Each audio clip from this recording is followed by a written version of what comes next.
Alrighty. It looks like my mic is coming through okay, and the camera is working. Turn that up a little bit. Mic check, mic check. Alright, the little bars are moving, so hopefully you guys can hear me okay. I've also got a filter turned on to help filter out any background noise. Looks like we got a few people hanging out, watching live, hanging out in chat. Hopefully we'll get some more as well as we go on. Welcome to episode 43 of the Pathfinders podcast. As you can see, there's only one Pathfinder here right now. It's just me tonight. So if you were hoping for Nazeris, and I'm sure many of you probably do, you're going to be disappointed. I'm sorry. It's just the way it's got to be tonight. Nazeris still is working, and we just couldn't get our schedules together this week. Hopefully, we'll be able to get our schedules together next weekend. The big issue is that I'm just finished week 1 of 3 of night shift clinical rotations in the hospital for this course that I'm in with the Army, which means that Nazeris and I can't do the podcast during the week, and he often works afternoons and evenings on the weekend, so it's been a little bit disorganized. But yeah, we're working on it. If this is your first time joining me, welcome. And but if you're not familiar with the Pathfinders podcast, I got a bunch of new followers on Twitter, Twitch, and YouTube as of late, just from being on Captain's Table with Paul, Astropub, as well as hanging out with Space Tomato on one of his recent shows, and talking Star Citizen. So welcome to everyone. The Pathfinders podcast is where we, the Pathfinders, me today, we are charting the way through all the nebulous information surrounding Star Citizen and Squadron 42 and their development.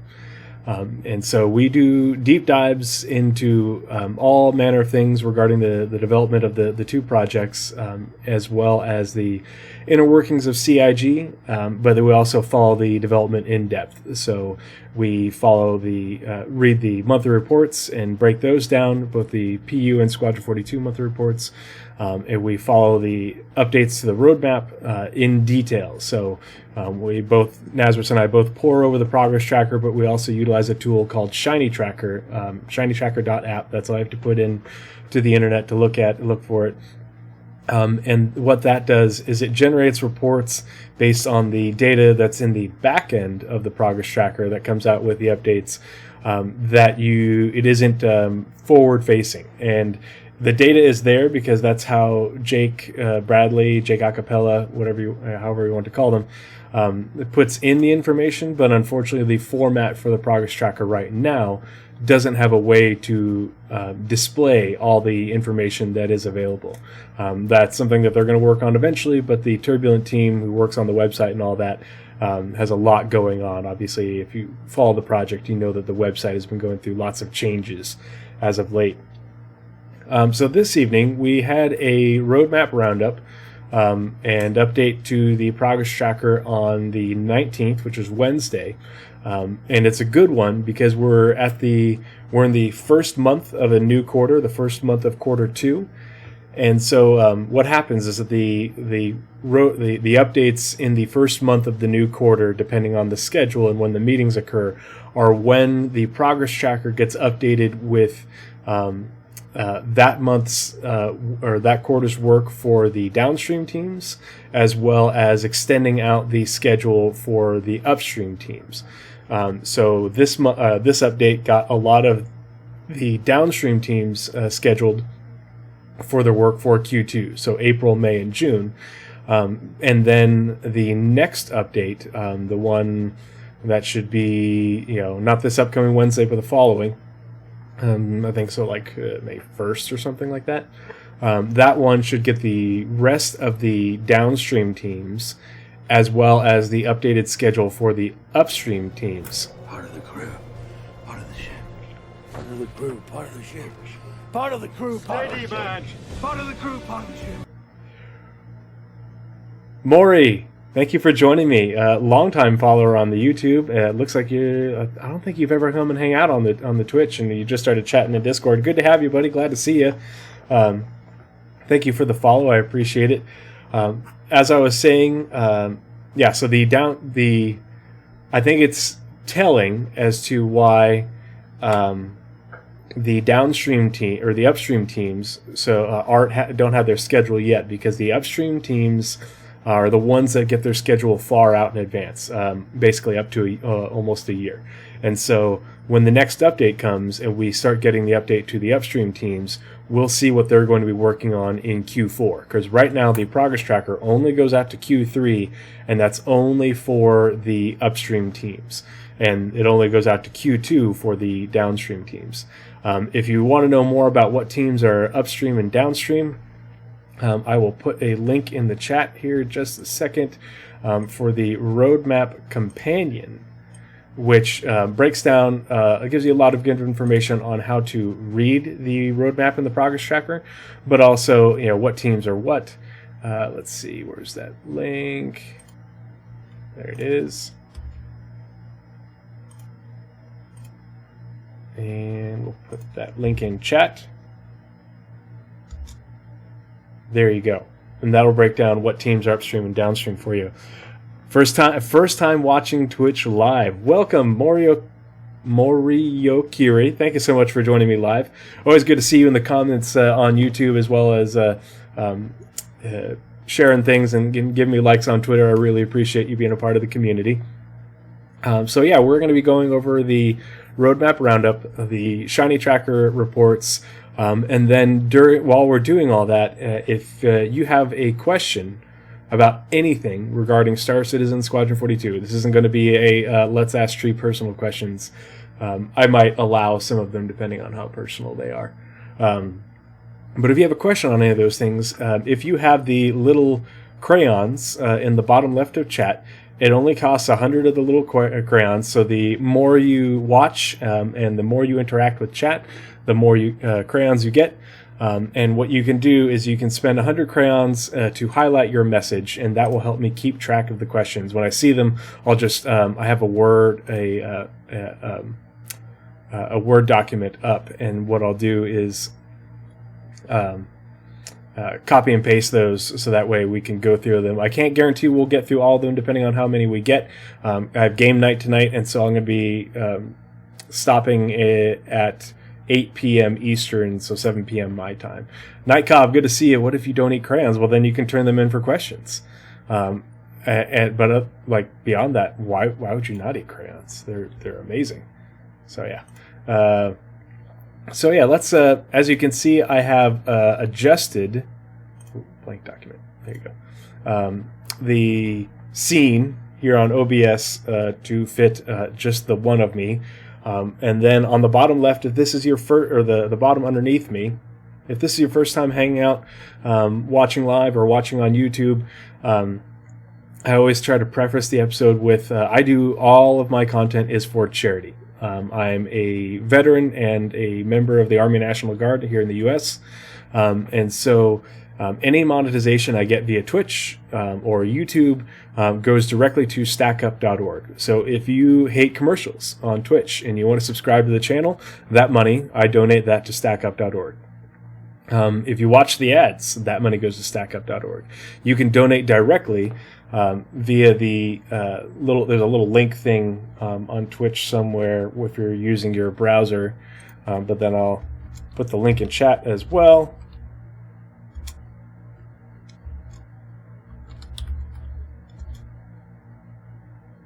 There we go. And so you can also use that link as well. All that money, whether you donate using the Twitch thing or the link in chat, goes to my donor drive for our community. And we have a goal of $1,000 for this year in order to be able to sponsor what's called a supply crate, which is where StackUp sends a veteran or a member of the U.S. or allied militaries video games, consoles, all that sort of stuff, in order to connect them with video games and video gaming communities to help combat PTSD, as well as combat the effects of being on active duty, being deployed, being separated from your family, your support groups at home. So it's a very worthwhile cause. It's something I believe in. Obviously, gaming and gaming communities, help me with my, my own ongoing issues, and so I want to help them. So yeah, please consider donating. But at a minimum, you're here, you're watching, you're hanging out. So I appreciate you being a part of the community, whoever you are. So let's go ahead and transition into the viewing window, and that way we can take a look at the Roadmap Roundup. Give me 1 second, and let me position it appropriately. And I'm winging it because you can't see because it's blurry behind me. But I'm in my hotel room in San Antonio, Texas, because I'm on active duty. I'm actually down here for a critical care course. I'm an Army critical care flight paramedic, as well as civilian. And oh, that's weird. So yeah, I'm down here doing some training. I'll be down here for another 4 weeks, and then I only get to go home for 4 days before I have to go away for another month. But yeah, let's get into the Roadmap Roundup. And 3, 2, 1.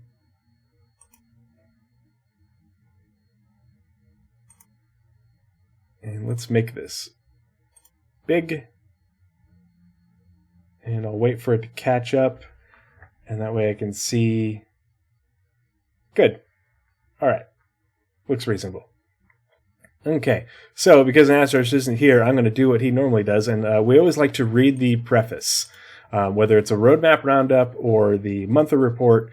I always try to read these things because sometimes there's information that is new or different, but it's important, especially if you're new to the project or new to following the project, because these things provide context for what we're going to be reading. So, Roadmap Roundup, April 19th, 2023, 1 p.m. Happy Wednesday, everyone. Every 2 weeks, we accompany the Roadmap update with a brief explanatory note to give you insight into the decision-making that led to any changes. This is part of an effort to make our communications more transparent, more specific, and more insightful for all of you who help to make Star Citizen and Squadron 42 possible. With that said, let's go ahead and dive into this week's Roadmap Roundup, CIG Community Team. So the community team is actually quite small. There's only, I think 6 people, plus or minus, on the community team, spread out between the different offices. There's a community team person at the Frankfurt office or 2, but they are a small team, and they're the ones that really do the overwhelming majority of the communication with us, other than ISC and SCL. So things like the Roadmap Roundup, things like the monthly reports, all that sort of stuff is generated by the community team. They're the ones that plan all the events. So let's get into these changes. Notable changes for April 19th, 2023. Progress Tracker. With this update, we're adding the majority of the Q2 2023 schedule for downstream teams, with additional teams coming in a subsequent publish. So the upstream teams and whatever downstream teams didn't get added. So real quick before we continue, again, so upstream and downstream teams, here is the public roadmap companion. I dropped that link in chat. And then if you go down here, you can see what are the upstream teams and what are the downstream teams. And so the upstream teams are the ones that you follow in order to see where development is prioritized and what things are being worked on, because the upstream teams will work on things and the downstream teams get a lot of their cadence derived from the upstream teams. So what they're working on, they'll work on it up to a certain point, and then the downstream teams will add in their aspects. Or depending, the downstream teams are the ones that have to be a lot more agile versus in what they're doing. There's a whole lot of different rhyme and reason as to why teams are in different places. But let's look at what's been added. So the following deliverables have been added to the progress tracker. Headhunters faction outfits, developing multiple outfit variants for the Pyro Gang, the Headhunters. This deliverable has been added to the SC character art team schedule. Rough and Ready faction outfits, developing multiple outfit variants for the Pyro Gang Rough and Ready. This deliverable has been added to the SC character art team schedule. New missions. Before we get into that, so there's going to be a bunch of gangs in Pyro, not just Xenothreat. They talked about it in the last monthly report, how the lore, the narrative team is going through and just polishing the lore surrounding Pyro, but also working with the gameplay teams to set up areas of control within the Pyro system for the different gangs and different factions, and those areas of control will have overlap. And that overlap is what will create the conflict zones between the different gangs and other factions. Because it's not just gangs. There's also the Citizens for Pyro, is the name of it. They're an in-lore group of people from Stanton who and other places who are coming into Pyro and trying to take it back, and make it civilized and make a life there. So I foresee a lot of missions and contracts in order to, as well as potentially some locations, whether they're planetside or in space, where you'll interact. We just become best friends. Yep. It's EPAV, just subscribed for a month. Thank you so much. And it looks like I got the sound alert, and I see the GIF playing on my tablet over here to my left. I hope you guys heard it as well. Because I literally just put that in because I forgot to put it in the last time we did the podcast. So glad to see it should be working. Thank you so much for the sub. It's EPAP. I really appreciate you. If you don't follow me on Twitter, I just made the tweet this last week showing the most recent donation because I got a Twitch payout a week or so ago. And so I did the math when that came through.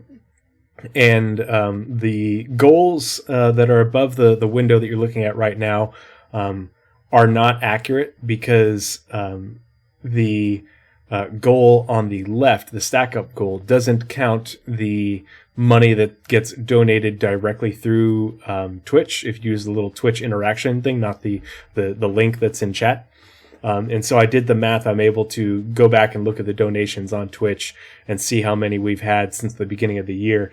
And we're at over 800 or like at 800, between $800 and $850. And it's only mid-April. And the goal is 1,000. So we're absolutely crushing it. It's EPAP says, love the content. Sound alert worked. Awesome. Thank you, brother. Friendo, thank you so much. I really appreciate you. Shady Face says, apparently the Headhunters were the gang that got kicked out of Ruined Station by Xenothreat. Yeah, they're the previous occupants of Ruined Station, so they're probably going to be a major rival to Xenothreat. The question is, the part that I'm really looking forward to seeing is where the other stations in Pyro are. As far as Lagrange points, because not every Lagrange point will have a station, only some of them will, and some of them will be smaller, some of them will be bigger. So there's a lot that remains to be seen. But where they are and how where these zones of conflict and zones of control end up being. But yeah, there's a bunch of different gangs and factions within Pyro, so it's going to be a very dynamic star system to venture into. Stone Paladin says, what's the gang in Pyro again? Fire or something. There's the Fire Rats. Yep. I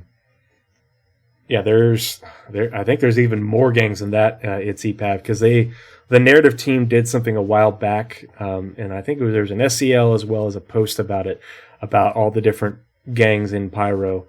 There's a bunch. And there was also a Jump Point article. If you want to hop in my Discord and leave me a ping to remind me, you can do that. And the link to my Discord is on my page down there below the description on Twitch. But if you hop on my Discord and leave me a ping, or you can DM me to remind me, I will find that article in Jump Point because I'm a subscriber, and that way you can read more about them if you're interested. But yeah, there's a bunch, and that's the other thing is with the system, the AI system that they're building, is it makes it so that way AI NPCs have different traits, and so depending on what the faction is, the factions themselves will have traits that influence the members. They'll still have individuality, but they'll also be have traits that are related to the faction and how they operate. How aggressive they are. What sort of tactics they use. Those sorts of things. So yeah, it's very interesting. New missions, mining resource rush. Various large clusters of asteroids around Stanton are being sold off by several organizations. Of note, they say several organizations. They don't list the organizations, and so whether some of them will be lawful organizations that are, like Shubin, that have purchased up the mining rights. Others will be you're getting early access to a location, but from someone, but they are they don't have the rights to the location, and so they're just letting you know, and you're buying the information in order to get there before Shubin gets there, or someone working for Shubin. So for a fee, civilians are given access to these spatial mining claims. So these are going to be in space, not on the planet or moon, and allowed to mine until the cluster is depleted, drawing many mining crews and occasionally pirates to these hotspots. This deliverable has been added to the mission feature team schedule. So this brought up a question in my head, because they talk about how a cluster being depleted. The question is this related to anything on the back end, particularly with Quantum? Because Quantum was what was going to be, as a service, tracking the resource clusters and areas where resources were available, and that's how that was going to be tracked on the back end. And so I wonder if Quantum is now tracking resource areas, or if they're just randomly spawned, and you could end up going to the same place twice, over a certain period. So we'll have to wait and see. But yeah, this is going to make mining really interesting, because you can go out and probably still go out and free mine, but they're going to give you a reason to mine in these areas. This is sort of setting things up for Quantum and the dynamic economy, because they will be wanting you to mine, depending on the needs of the refineries and the companies that utilize the refined materials from those refineries. That will dictate, hey, we need you to go mine this much of this in order to maintain our supply, because there's a higher demand for this. And so that's what will generate these sorts of contracts to go mine certain materials. And everything in Quantum is contract based. It's all contract based, and the contracts are issued based off of supply and demand within the Quantum economy. It's a really fascinating system. We did a big old deep dive in Quantum in a previous podcast, so you can go check it out on my YouTube. New missions, package extraction. So this one got me super excited. If you're not in my Discord, or you don't follow me on Twitter, you might not know I am well underway in the production of my next short form video. The first one was the Next Great Capital Ship. You can check it out on YouTube. 17,000 views. Pretty proud of it. But the next one I'm working on is a video called Away Borders, boarding actions in Star Citizen. And I am more than halfway through the collection of all the B-roll that I'm going to get for the video. So hopefully I'll be able to keep at that this week and into the next weekend, and hopefully start recording audio soon. But so I was working on getting all my B-roll clips, as well as images to go in the video. And then the Roadmap Roundup dropped, and with the new missions, package extraction. So I'm going to read this, and I'll let it resonate and bounce around in your heads, and you can tell me what you think. about how this might be related to boarding actions and how things are changing in the PU right now with 3.18 going forward. So new missions package extraction, a new multiplayer mission where players will work together to recover stolen prototype ship components. Crusader Security tasks players with extracting these highly classified components from the Nine Tails transport ships before they can escape off-world.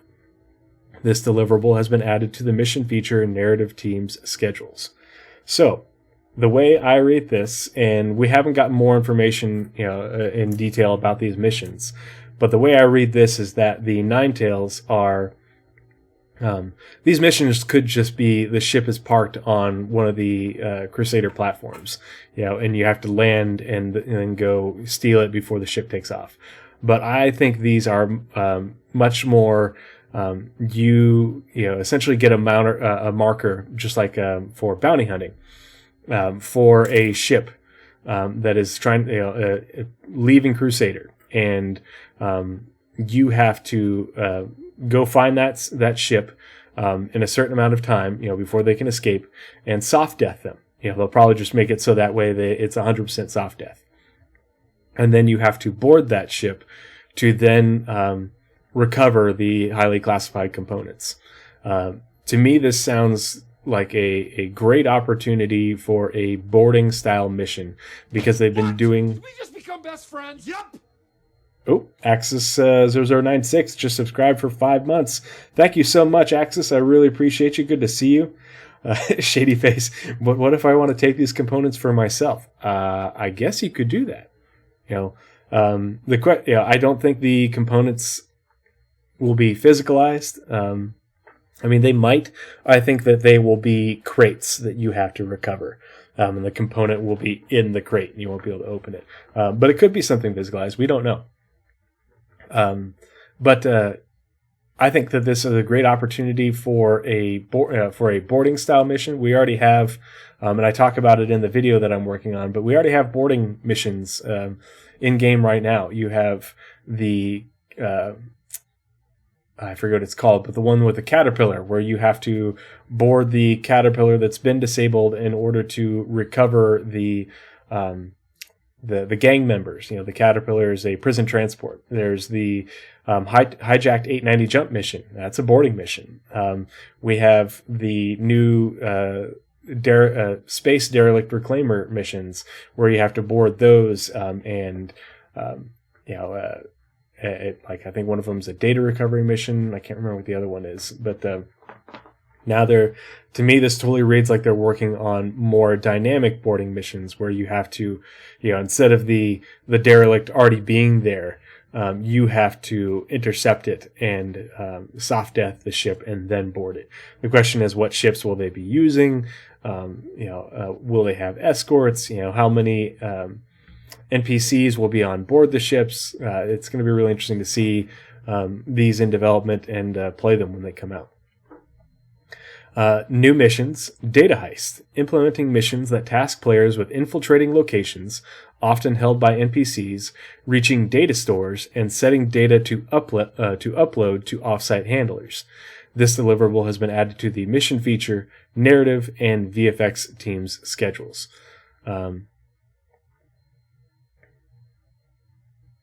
The mining missions could be keyed to a specific POI. I don't know if they're going to be. I don't think they're going to be points of interest like on planets or even in space. I think they're going to be relative to. They could be at Lagrange points. They could be. They could be at the Aaron Halo for all we know.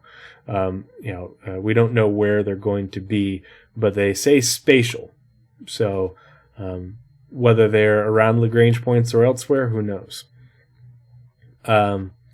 The data heist missions, to me, these ones sound like they are setting the tone for hacking. Because hacking, they mentioned that hacking is back in production on the Squadron 42 side with the UI team, continuing to work on the UI for hacking. The mechanic has been built, they've been playtesting it, and now they're working on the UI in order to make it visually appealing and more user friendly. But I think that these data heist missions could be like the preamble to those, to getting hacking contracts, hacking missions, or missions involving hacking. It really just depends on when these missions come out, whether they will utilize hacking or they'll be sort of retrofitted for when hacking comes in game to include hacking. But that's speculation on my part. But given how things sort of align with development, I wouldn't be surprised. They've been working on hacking for a long time. It's come and gone on development because they've been trying to really nail down a good functional prototype that's fun and engaging, while also making something that's feasible for the UI team to build. So yeah.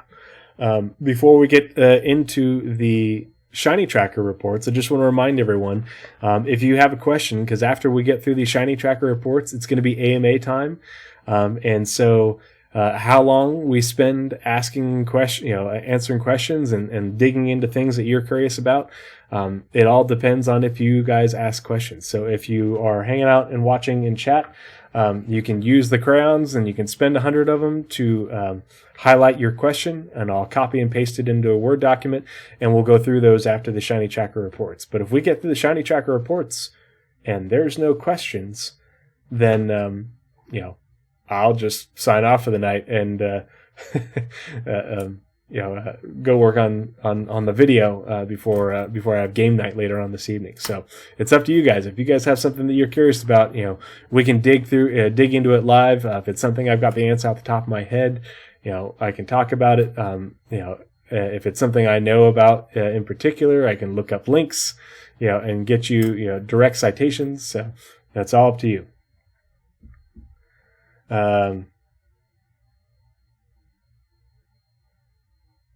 Let's see. So with the Shady Face says this should have been a perfect opportunity to get the gameplay for the Herald and Star Runner to be what the information gets uploaded to. I agree, and I think that's something that they can incorporate later. Is being a two-part mission where you have to have somebody who goes down and infiltrates the location and uploads the data, but you have to have somebody who is able to receive the data and on one of those two ships, and they have to be in a certain area that's getting patrolled, and you have to have somebody using the data console in order to receive the data, while you're also getting tracked down by patrols or attacked. I think that would make for a really, really fun mission, but I think this is really just the tier 0, and they'll build on it from there. As with everything in Star Citizen, everything starts off at a low implementation. They get feedback on it, and then they expand upon it and make more of them, and build them at scale. So this is just to get new missions out there. They're testing the modular mission system by building these types of missions, and then they will further refine these missions and start building out other ones using the modular mission system that they've built. So this is them creating a test product using the system that they've built. So let's go ahead and get into the Delta report for ShinyTracker. So the Progress Tracker Delta report, there were 81 modifications to the Progress Tracker, 1 removal, and 5 additions. We just read about the 5 additions, right? 1, 2, 3, 4, 5. Yep. The removal is actually a bug. So Jake Acapella, Jake Bradley confirmed this. This was not supposed to be removed. They don't know why it was removed. These were already on the Progress Tracker, and now they're adding more new missions to the Progress Tracker. So the mission feature team is going ham with the modular mission system to create new missions.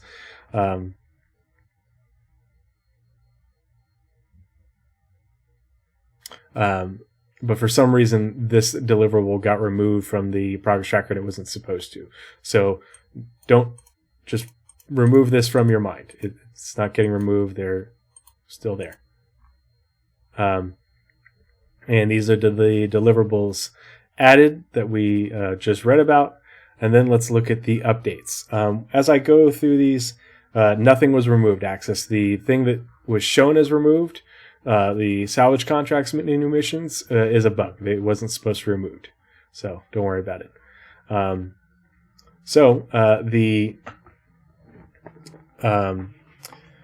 The progress track, the Delta report is really good for seeing changes that occur to deliverables when updates to the roadmap get made. And so the biggest changes come from when the progress tracker gets its big updates at the beginning of the quarter with the upstream and downstream teams. But changes can occur at any time. That's the part of the whole agile development thing. I think a lot of people get confused by agile development and what it means, and it really the reason they use agile development is because there are so many things, there's so much research and development going on with the project that a team can get started with building something, and they think that they or a team can get started with working on something, and they can work on that up to a point because once they get to that point, then they have to wait on another team to do their work, or they'll be complete work on a certain project, and then they'll have free time until something else is available for them to pick up from say an upstream team, and so in the meantime they'll go work on something else in the meantime. And it's really just the teams are flexible. They are agile in order to make best use of their time so that the team, at no point is a team sitting around doing nothing. They always have something to be working on, and they're also agile so they can react to whether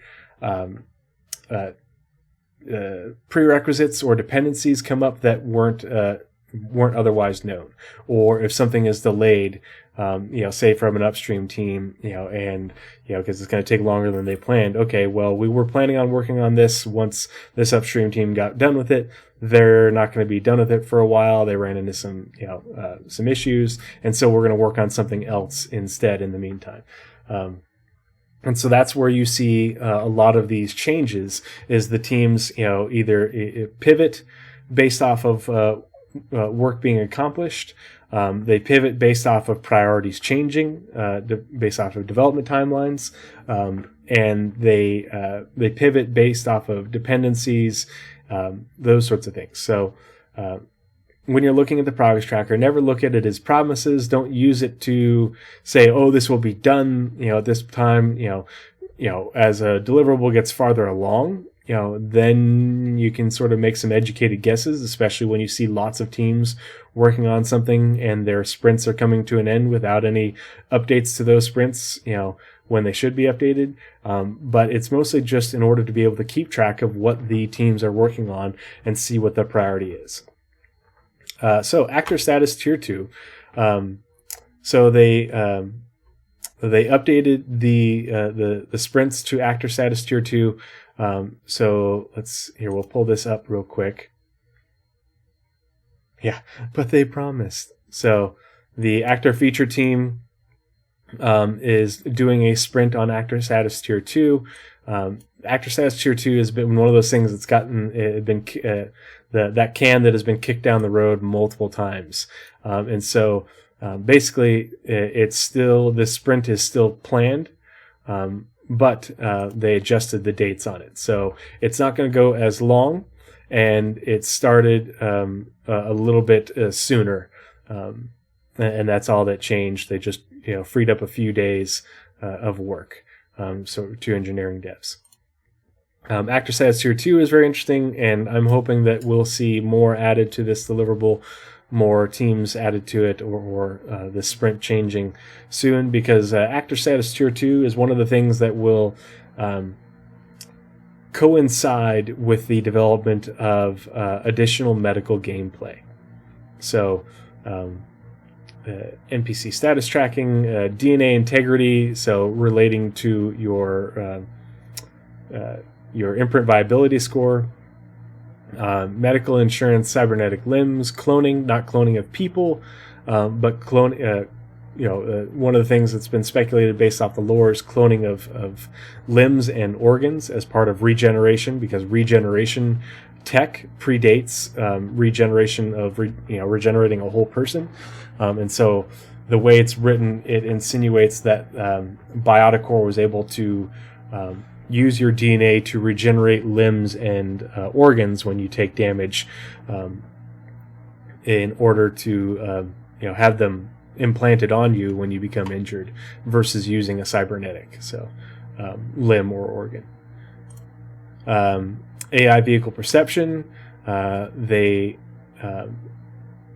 are continuing. They added more work to that tech, and so the work was originally scheduled to stop. They added another on the 12th, but then they added another sprint that goes out to then. So this is a really good example right here at the beginning of I hate to call it a flaw, but an issue that confuses a lot of people. And so you can see here, it's like, oh wow, the AI tech and feature team is working on AI vehicle perception for 48 weeks. No, it's not 48 weeks of continuous work. So if you look right here, the last sprint for AI vehicle perception ended on the 12th of February. So, 2 months ago. But they just added 27 days of scheduled work. Okay, 27 days isn't even a month. So there's no way that 1 month of work, makes up for a nearly 5 month gap. So what happened is they scheduled 27 days of work leading up to July 2nd. And so there's a gap between essentially early June, when this new sprint starts, and when the last sprint ended at the middle of February. So if the progress tracker could show this, you would see that a new sprint started right here, and that the last sprint ended right here. And that's why keeping track of things via the ShinyTracker, and particularly the Delta reports, gives you context of how much work, how much time things are actually worked on. Because otherwise you end up getting this misconception that, because there isn't a break in this bar, that they worked on it the whole time. No, that's not how it works.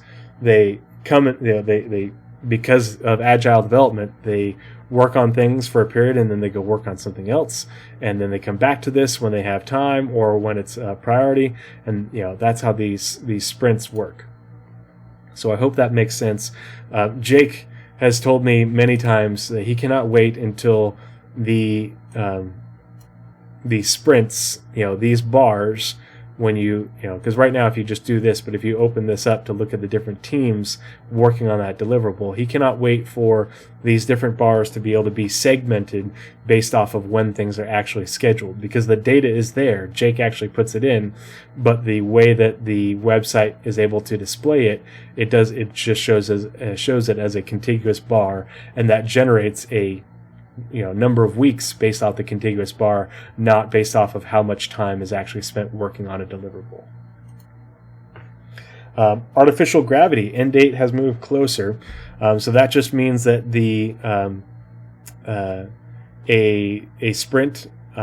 So it just means that the EUPU gameplay feature team took these days of work and took them off of artificial gravity from August 14th to September 25th and move them onto other things. So something else is more of a priority than artificial gravity at that point.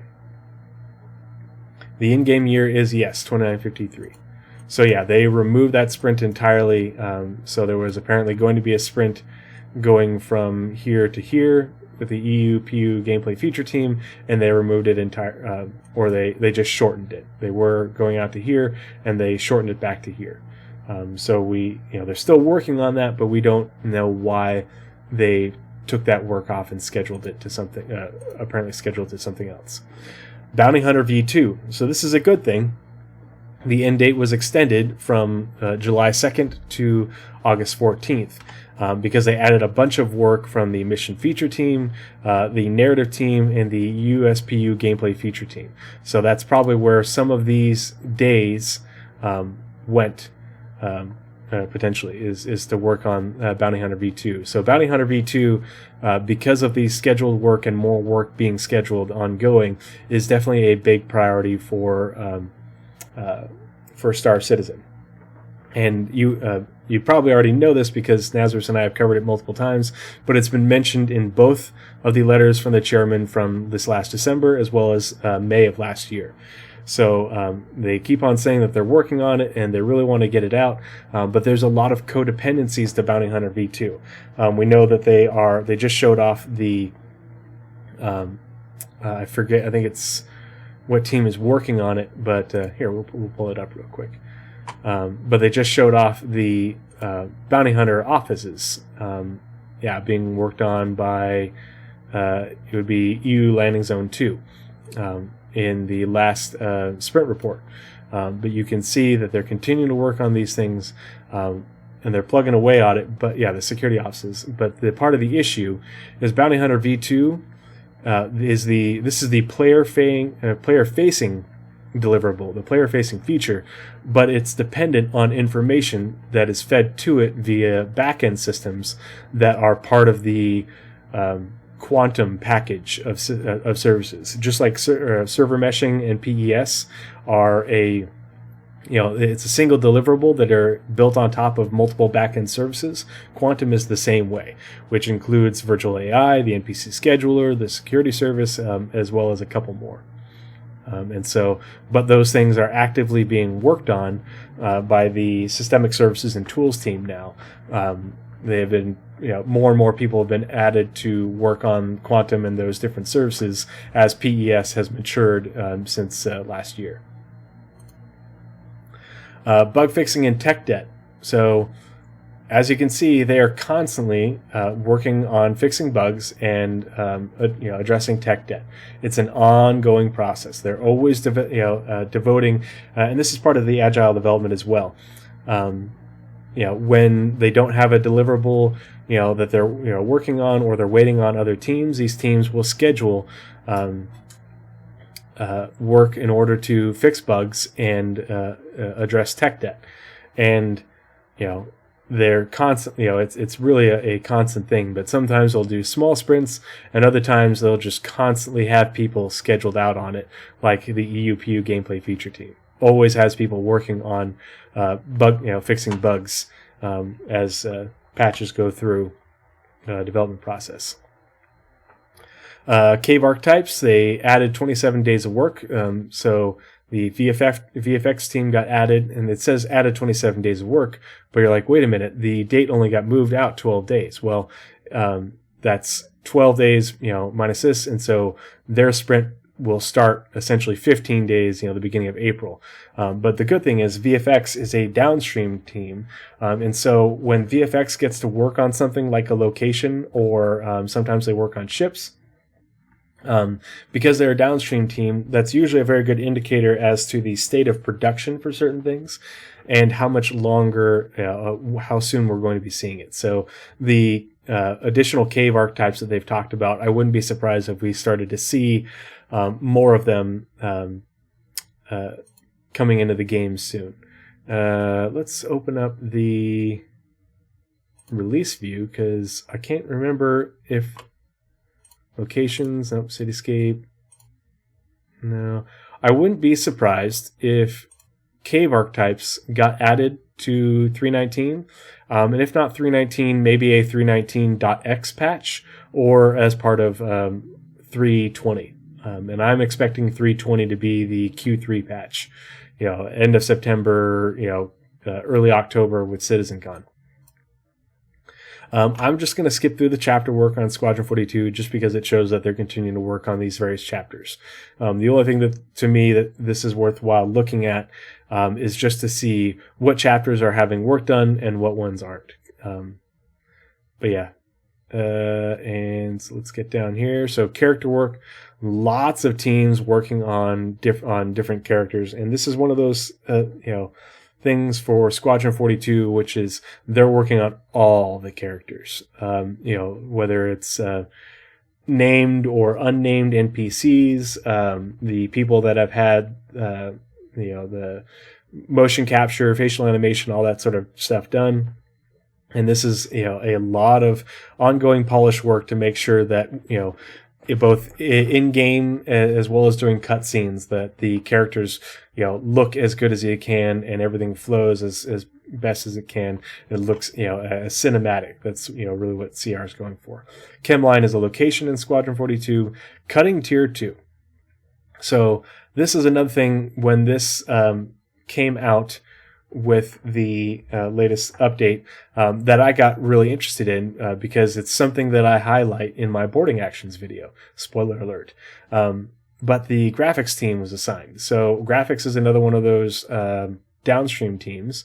And so Cutting Tier 2 as a deliverable is another one of those things that's had been kicked down the road numerous times. And so but the weapon feature team has been working on it for a while, and we'll look at more of this sprint.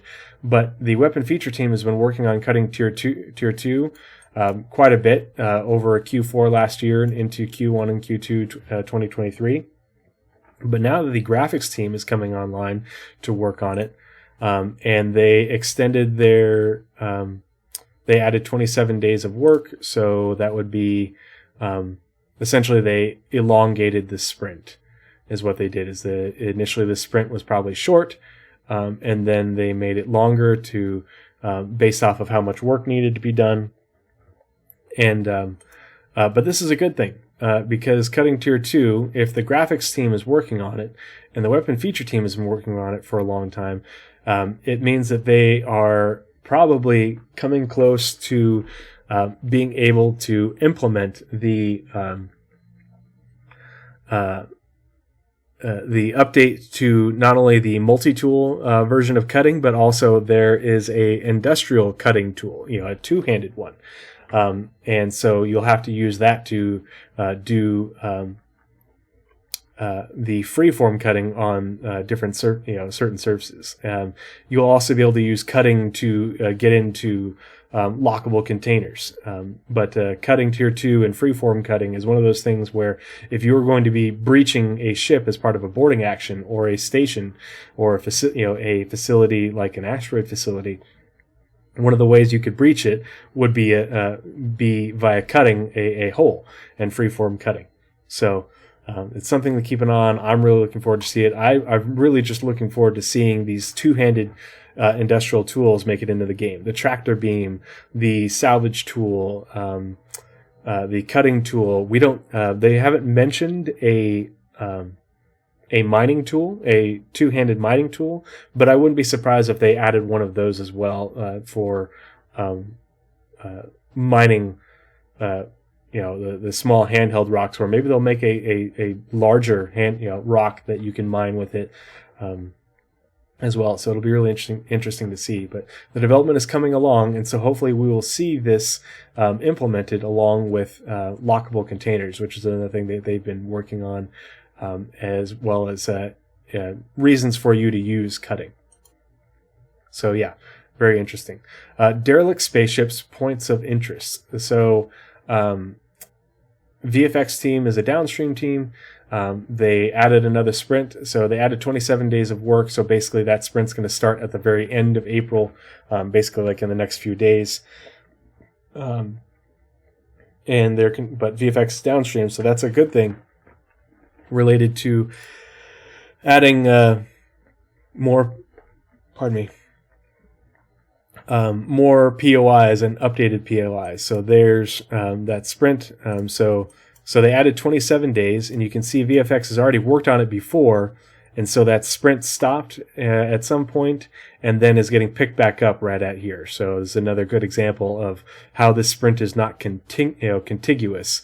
They just added 2 art devs with 2 tasks, going, for 27 days going out to this point. So that work will start right there, even though we don't know when. I could go back and look, but it's a pain in the butt, and that's a hard thing, is to be able to track that. Shiny Hobo, the person who works on the ShinyTracker, is actually working on a feature that will allow you to see these breaks much more easily. And you can see them with the scheduled deliverables report, but it only shows you that for the deliverables currently being worked on.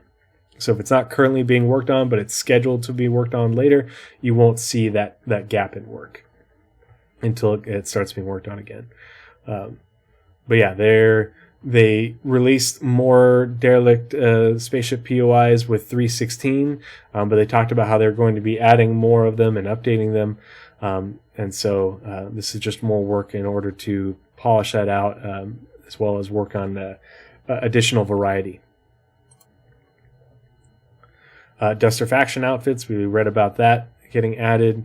Dynamic events. So this one kind of sucks because the mission feature team removed some of the time that they're working on that in order to work on other things, ostensibly those new missions. So the dynamic event system is taking a backseat to new missions. Enemy characters, Squadron 42 deliverable. So that's the human NPCs, the bad ones from the OMC faction, as well as the Screaming Galsons. EVA Tier 2, that's definitely a priority for Squadron 42, which is why they're continuing to work on it. The Actor Tech team added 84 days of work, and so they're just essentially continuing that sprint. Or they continue that sprint all the way out through the beginning or through the end of Q1. So the question is, will that sprint get added to going out into Q2 and beyond? Fire extinguisher end date has been extended. They added more work, so they added another short 6-day sprint on top of what was already scheduled. Fire hazard, so obviously the fire hazards and fire extinguishers are a priority. The graphics and VFX team, downstream teams, are working really hard on that. They added a whole bunch of work going out to early June with those sprints, so that's definitely a priority. FPS devices Tier 1. This is another one of those things that got me very excited because they added a little bit more work with the Interactables team and the VFX team to FPS devices. Because FPS devices includes things that you will be using for breaching as part as boarding actions. So they added a little sprint there from VFX. And the Interactables team, I don't know why it's not showing up. Oh wait, no, there it is. Yeah, so Interactables team, VFX team right there. So maybe we'll see more of this sooner rather than later, but FPS devices, deployables, they talked about smoke grenades in the leaks recently, but FPS devices also includes things that you can deploy onto a surface, which includes the bearing breaching charge, which is why I'm very excited to see it come to fruition. Freight elevators. USPU gameplay feature team added 41 days of work.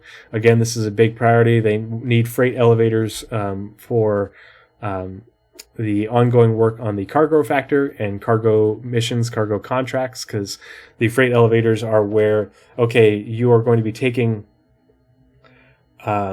this cargo as part of this contract to this location, and you get down to your ship and you'll request that cargo get delivered to this hangar where your ship is, and it'll the freight elevator doors will open up and there's the cargo, and then you have to load it on your ship, or you have NPCs loaded onto your ship, and then vice versa once you get to the location to have it delivered.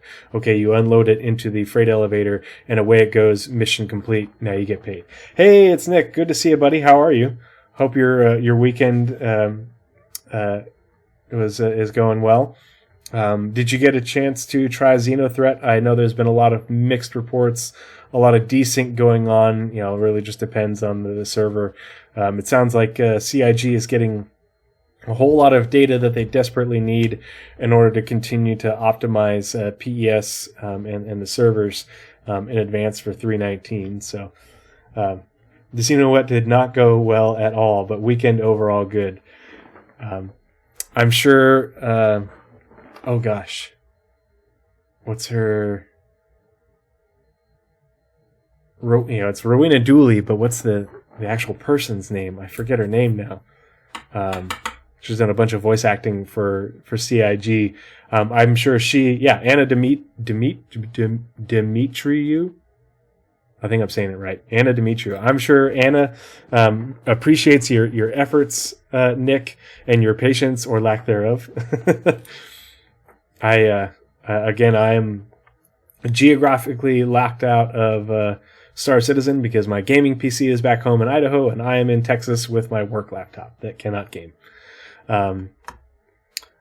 So Frontier Clothing, they're continuing to work on the Frontier Clothing, the things that we're going to see NPCs wearing in Pyro and other Frontier systems, things that we'll be able to buy. So I'm looking forward to being able to alter my look to fit into Pyro. Now I just chill AFK with the mission mostly for the weekend, making money for free. Yeah, as long as you're logged in, you're still getting paid, so it's free money. I'm just one of those people. I enjoy just recovering the cargo. Let other people do the combat stuff. I'll go in and clear out the starfarers and recover the cargo, and make my way and to go get a little extra payout. That's my bag. Because the recovering the cargo is a boarding mission. Congratulations, Xenothreat is boarding missions.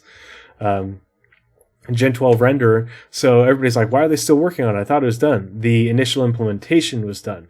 As Sylvan CIG has said many times, they've got Gen 12 into the game, into the dev branch. It's working. And now they can go through and not only get Vulkan into the dev branch and working, but they can also do the optimizations for Gen 12. And he said that was where, a lot of the performance improvements would come, is the optimizations of Gen 12 and subsequently Vulkan later. Even though for a lot of people have seen performance improvements already with the implementation of the Gen 12 renderer. So it's just going to continue to get better. And I know for me on my computer back home, it also looks a lot better. The Gen 12 render has improved the visual appeal of a lot of things. Yeah, breaching, clearing, and moving cargo. I don't have good luck with the cargo that goes boom. I have had a lot of bugs with that, so I avoid those other ones. I'm like, oh, hey, yeah, you go ahead and take those. I'll get these. I'll be right here. I'll let other people, worry about the explodey cargo and the unstable stuff. I don't. It's the stuff that's on a timer, not the quantum stuff. I don't mind slow boating back to Jericho Station. It's for some reason I've had issues with the timer getting out of sync due to probably server desync or whatever, and thinking that I have tons of time because of what the containers tell me, and then all of a sudden I'm on my way back, and then boom, and more boom, and then my ship goes boom, and then I die, even though it said I had plenty of time. Gray Cat Industrial Salvage Tool. So this is a good thing. The end date has been extended from 2023 January 25 to beginning of June. So the UI team was assigned adding 13 days of work. So there's a big old gap in that sprint. Yeah, here we'll pull it up, and that way I can demonstrate. The Fruit Abides 07. How are you? Good to see you. So there's the UI team. Here's where the weapon content team finished, or stopped their deliverable or their work on the deliverable. And here's where Squadron 42 UI picks it up. And this is with the Gray Cat Industrial Salvage Tool. This is the two-handed tool, but it's all supposed to be able to be paired with the salvage backpack. So that way you can salvage into the tool, into your backpack, so you can store more of it. My question is, will the backpack also work with the Pyro multi-tool, or will it only work with the industrial salvage tool? But I was hoping that this would come out with the initial implementation of hull scraping. Obviously, it didn't, but it looks like it's a priority, and they're working on the UI for it, so that way they can implement this tool. I imagine, if it's going to work with the backpack, it'll have a UI either on the tool itself or perhaps in your HUD or something like that will show how full your backpack is, how much room you have left. But also the UI for being able to flip it around, because you're also going to be able to use it to spray the... I always forget the name of the goo, the salvage goo that you use to patch holes, but be able to show that. So I'm hoping that we will see this sooner rather than later. It's not going to be a 319 thing, but I'm hoping that it'll make it in for 320. I'm really hoping 320 will give us all of the two-handed tools, because that's what I want to see. I want to see cutting tier 2. I want to see expansions to hand salvage and hand repair with the industrial salvage tool and the backpack. And then I want to see the two-handed tractor beam coming in as well, and 320. I know they said that they showed it off in that ISC, but they did say that vehicle tractor beams and are not coming to 319, and that the Pyro multi-tool was getting temporarily buffed until the two-handed tool would be added in game. So fingers crossed for 320 for those things, because I think they're super cool. Hacking tier 0.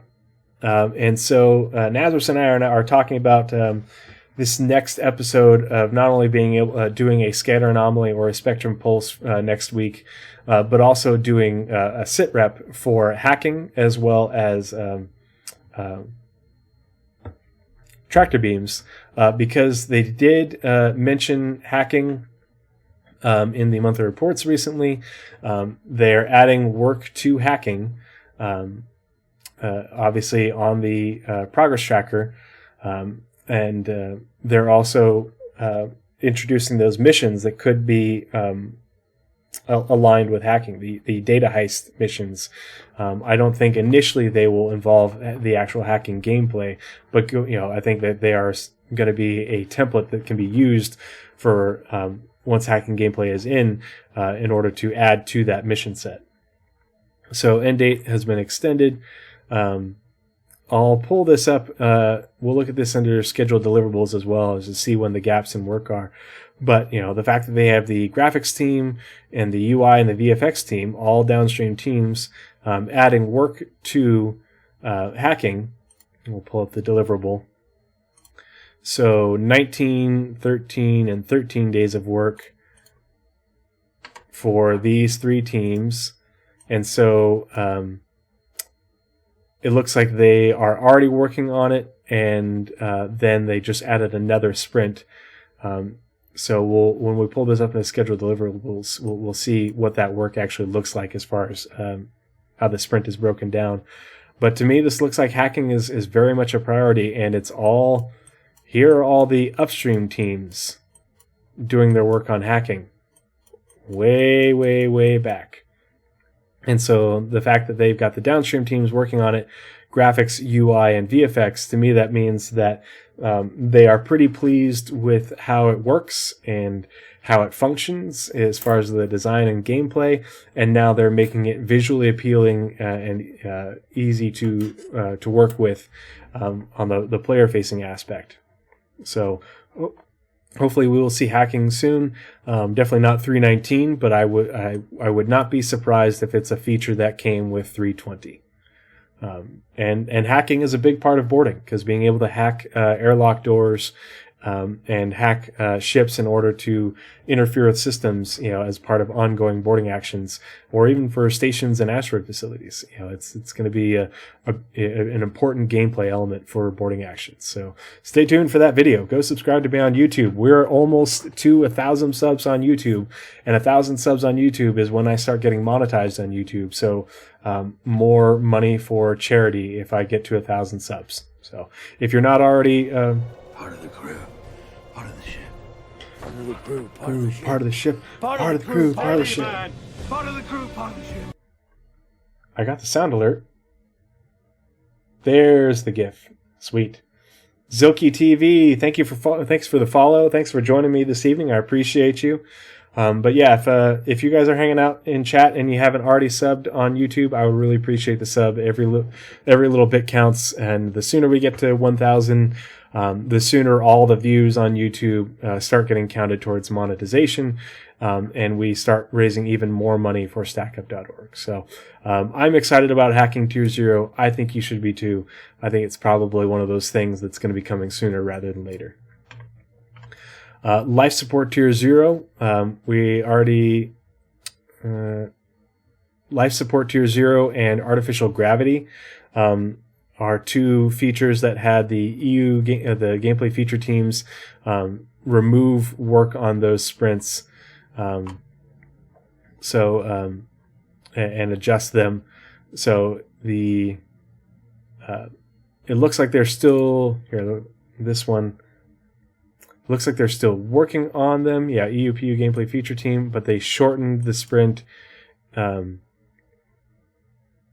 it's a part-time sprint. So these are the ones that are always kind of confusing when it says freed up 122 days of work, but the sprint was shortened by like 40 days. So I'm not sure how that works out. But the other thing that could have changed is if they freed up 122 days of work, they might have pulled some on the back end at the end of the sprint, but also they might have said that that sprint started later. So there could be a gap somewhere in this sprint that shortens up this sprint going from here to wherever. So there could be a gap in here somewhere. We just don't know where that is. Lockable containers. We were talking about these when we talked about cutting Tier 2 as well as hacking. So we'll open up the deliverable, we'll read the description. This is going to make looting really interesting, as well as getting items for mission objectives. So lockable containers will add the ability for designers to lock entities with either physical or electronic locks, which can be opened with a key. So you can find the key maybe on, you got to loot the body of an NPC, or forced via cutting, destroying, or hacking the lock. So you can hack the lock, with hacking Tier 0. You can cut it with cutting Tier 2. You could destroy it, so you could potentially shoot the lock, a lot of opportunity for gameplay and adding things to different missions, as well as, lockable containers could just have really good loot. And when you find a lockable container, you're really going to want to put the effort into opening it up to get what you want. 07, North End Trooper, good to see you. Hope you're doing well. Saw you in chat on the captain's table yesterday. So yeah, lockable containers will make things very interesting. What's really interesting, though, is it says lockable containers. Oh, boo that. Boo that. So they were planning on doing a bunch of work on it, and they got pulled. And so the work they haven't had any work. So basically a big old long sprint that they were supposedly working on got removed. And so they're not working on lockable containers. I wonder, the other thing is that could also be a bug, because we know there's multiple bugs in the roadmap. So I'll have to ask Jake about that. If I get any answers from him, I'll let you guys know. Blizzrad07, how are you, buddy? Good to see you. Yeah, this is one of those things where, that could be a bug, because it's like, okay, if that's a really long sprint to just now having been reported that it was changed, that they were already well underway. So I think that could be a bug. We'll see. If it was a bug, we will see that change reported in the next Roadmap Roundup and the next report, or one after, once it gets addressed. Map and radar system rework. We know that they, via the Squadron 42 monthly reports, that this is something that they've been working really hard on, and they're well underway, and it's a lot of polishing at this point and getting feedback from the Squadron 42 teams on how things are working and how they're looking. And so they're continuing that work. Basically, this sprint literally just ended for the Squadron 42 UI team. Literally just ended today. So we'll be getting an update on that sooner rather than later, and seeing some of that between the map and radar system, the MFD rework, and a few of the things that are big priorities for Squadron. These are things that I could see us having before the end of the year, if not in 3.20, being built into 4.0. So we shall see. Same thing with the MFD rework, adding more work with the Squadron 42 UI team and the vehicle feature team in order to implement the new MFDs and balance those out and get the feedback they need to the UI team on how that works. So this is interesting. There's a military-specific multi-tool. So like the one that we have, only instead of being gray cat yellow, it will be camo. But it's a variant. And so I want to hear from you guys. If you're watching this right now, let me know in chat. Or if you're watching later on YouTube, leave a comment. But I want to hear from you guys. What do you think the difference is going to be between the military multi-tool and the civilian pyro multi-tool? If it's a variant, what does it do differently? I haven't even thought about it. I haven't, so I don't have much to offer right now. But I want to hear what you guys think in terms of how they might differ.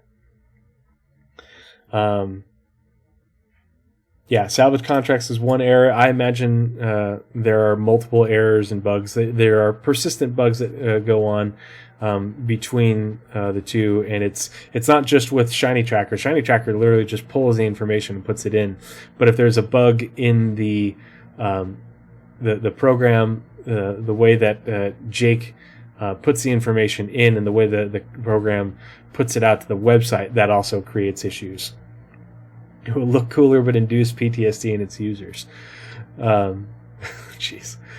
Miscellaneous support. So miscellaneous support, along with bug fixing and tech debt, is one of those things where teams will go in and provide miscellaneous support, and they can incorporate things into the game from features and aspects that have come online or things that have been fixed. An example of that is the when the Mustang beta, I think it is, the Mustang with the cargo, when it got its cargo lift thing added to it, that was part of miscellaneous support. They didn't, when they did the gold standard work for I think it was the Saber, a lot of things revolving around, updates to ships, for adding components, adding features that are, recently allowed for with changes to the game. A lot of those things don't get their own unique deliverable, because otherwise you'd have a lot more deliverables and be a lot harder to track. And so we see them in the patch notes, and all of a sudden it's in game, and no one says anything about it, but that work will fall under miscellaneous support and the bug fixing and tech debt sprints for the various teams. Dex Trenchcoat says military could mean Squadron 42 only. It could be Squadron 42 only. I don't know. So it says where'd it go? Squadron 42. My question is, if it's only in Squadron 42, okay, fine, whatever. But what are we going to be doing with it in Squadron 42 that's different? How does it function differently in Squadron 42 versus what we're used to in the PU? Will it have more features or attachments? Longer battery life? Who knows? That's what I'm curious about. The Mission Manager app, they added more work to that, and this is the new Mission Manager app. So it's as part of a new app as part of the Mobiglass rework. Instead of the one that we have now, it'll be using building blocks. It'll be a lot more functional and user-friendly, give a lot more information, and have a lot more customization to it. Mobiglass rework, refactoring the entire Mobiglass, to work using building blocks, so it'll be more performant. I don't know about you guys, but when I open up my Mobiglass, I get frame drops because it runs off of Flash, and it isn't in building blocks, and so basically refactoring the entire Mobiglass in order to work off of building blocks and have a lot more features and interactability. Plus it'll perform a whole lot better. So they're continuing to work on that. Still a priority. Mop and bucket. Mop, mop, mop all day long. Gonna mop, mop, mop while I sing this song. wax that floor, make it shine, take off that spray paint with turpentine. Does anyone remember that Adam Sandler sketch? I just date myself. Anyway, mop and bucket. This is one of those things like bedsheet deformation. It has a place. I don't know how else they're going to use it, but, you know, putting a lot of effort into it, enabling support for AI janitors to use multiple tools in either hands. I think this is one of those things where you'll see AI janitors not only in Squadron 42, but in the PU, and they'll come along with different tools in order to clean up after us. And they'll just get scheduled to do their cleanup routines based off of trash density at different locations. So, yeah, we know what you did in the Marines. Yes, Private First Class, PFC, also stands for Perfect for Cleaning. Part of the reason I promoted it as quickly as possible. New player experience. We know that the new player experience is making its introduction in 319 with Area 18 and Bygenie Point. We're seeing some of that in the leaks. Yeah, there's a lot of trash to clean up in the PU. Oh, yeah. The reason that CIG only did it for Area 18 and Bygenie Point is because, just like with everything else, they do a limited development at first in order to get the assets made, figure out the workflow, get the design how they want it, get it out in the PU, have us test it, have us break it, have us give them feedback, and then they incorporate that into the design and the workflow before they make a whole bunch more of them. Because otherwise, if they did it all at once for all 4 landing zones, all 4 major stations, if they did it all at once and then they got all that feedback, from launching into the PU, it would make for a lot more work afterwards to go back and refactor all of those things with that feedback. And so they do, it's how they do everything from everything that they built. It's why, we got Ghost Hollow, and then what's the name of the new derelict settlement with the 600i and the MSR on Daymar? They did Ghost Hollow, and then they did the one on Daymar as part of the initial rollout, to practice and get used to working with the tools, get more feedback for the devs on what other tools they need, what other things they want to be able to add, work on the workflow, and now they're working on 15 of them. And they're going to be able to do 15 in the same amount of time that it took them to do one. So an order of magnitude and a half faster in order to do 15 derelict settlements versus just one. And they do that with everything. So, they'll do that with implementing the new player experience to the other landing zones. They'll, after we get the feedback for them on Area 18 and Bygenie Point, they'll take that feedback, incorporate more of it, and then they'll be able to roll out the other 3 landing zones, in the same amount of time, if not less. And they'll be able to do the same thing with future landing zones as they incorporate Sherman with Castra. If they make Levski a new player starting location, or perhaps even Ruin Station. We don't know how they're going to work that out, but as they add in more landing zones and places for new players to pick where they want to start, they'll already have this template for how to build out that new player experience into those areas. Persistent HABs, so they freed up some work on that, but it's only 5 days worth of work. So it just looks like they shortened the sprint just a little bit, it looks like they had just a very short sprint on that, but they're still planning on working on it. And let's look at the deliverable. Yeah, so what they did is they removed 5 days of work, and it was going out here, so there was going to be another 5-day sprint out here, and so they just removed that sprint. For all we know, that could be a bug as well. Persistent stream and server meshing, this is just one of those things. It's a ongoing deliverable. Northern Trooper says, are you going to talk about the leaks with the new player experience and what it entails? We can look at the leaks if you guys want to, after we get through all of this. Again, I'll take a little break here just to let you guys know in chat. If you have questions, use your crayons in the little chat thing, and it costs you 100, should be 100 crayons to highlight your message. And so we're going to do an AMA after we get done here with the different reports. So if you have a question about anything Star Citizen and Squadron 42 related, we'll explore that and get your question answered. But if no one asks questions, then we'll just call it a day after we get through these. So you got to use the crayons. Let me know that it works in order to highlight your question, and I'll copy it into the Word document, and we'll go through those. I do need to get it set up so that it's a script with my MooBot, so that way you can it'll save those questions for me. I have to ask Paul on how to do that.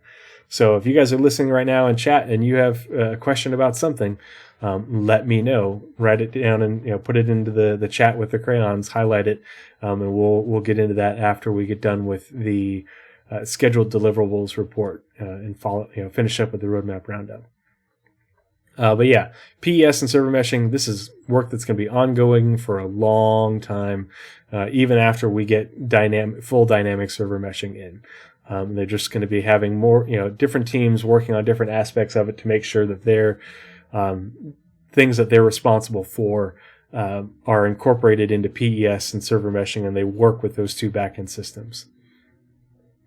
Physical damage and breakability. This is the physicalized damage system. So the physics team added 45 days of work, and so they're continuing to work on this feature. And so this is another thing that's really interesting, and I'm hoping that we see more of it soon. So they added, I don't know how this sprint gets broken up. It's something they're working on for Star Citizen, Squadron 42, but they added 45 days of work. Fairly light load, but so the end date was beginning of March, and now it's the beginning of June. Well, 45 days is half of 3 months, and so apparently that engineering dev will stop working on it here, take a little break, work on something else, and then pick it back up in here to go out to the middle of June. The physics rope simulation, so that way we can tie people up. The rope simulation isn't just rope. It's anything that will behave like rope. And so it's important to put that into context. Rope, chains, things for tie downs, all that sort of stuff. North End Trooper, I'm going to pull that question really quick. Control C.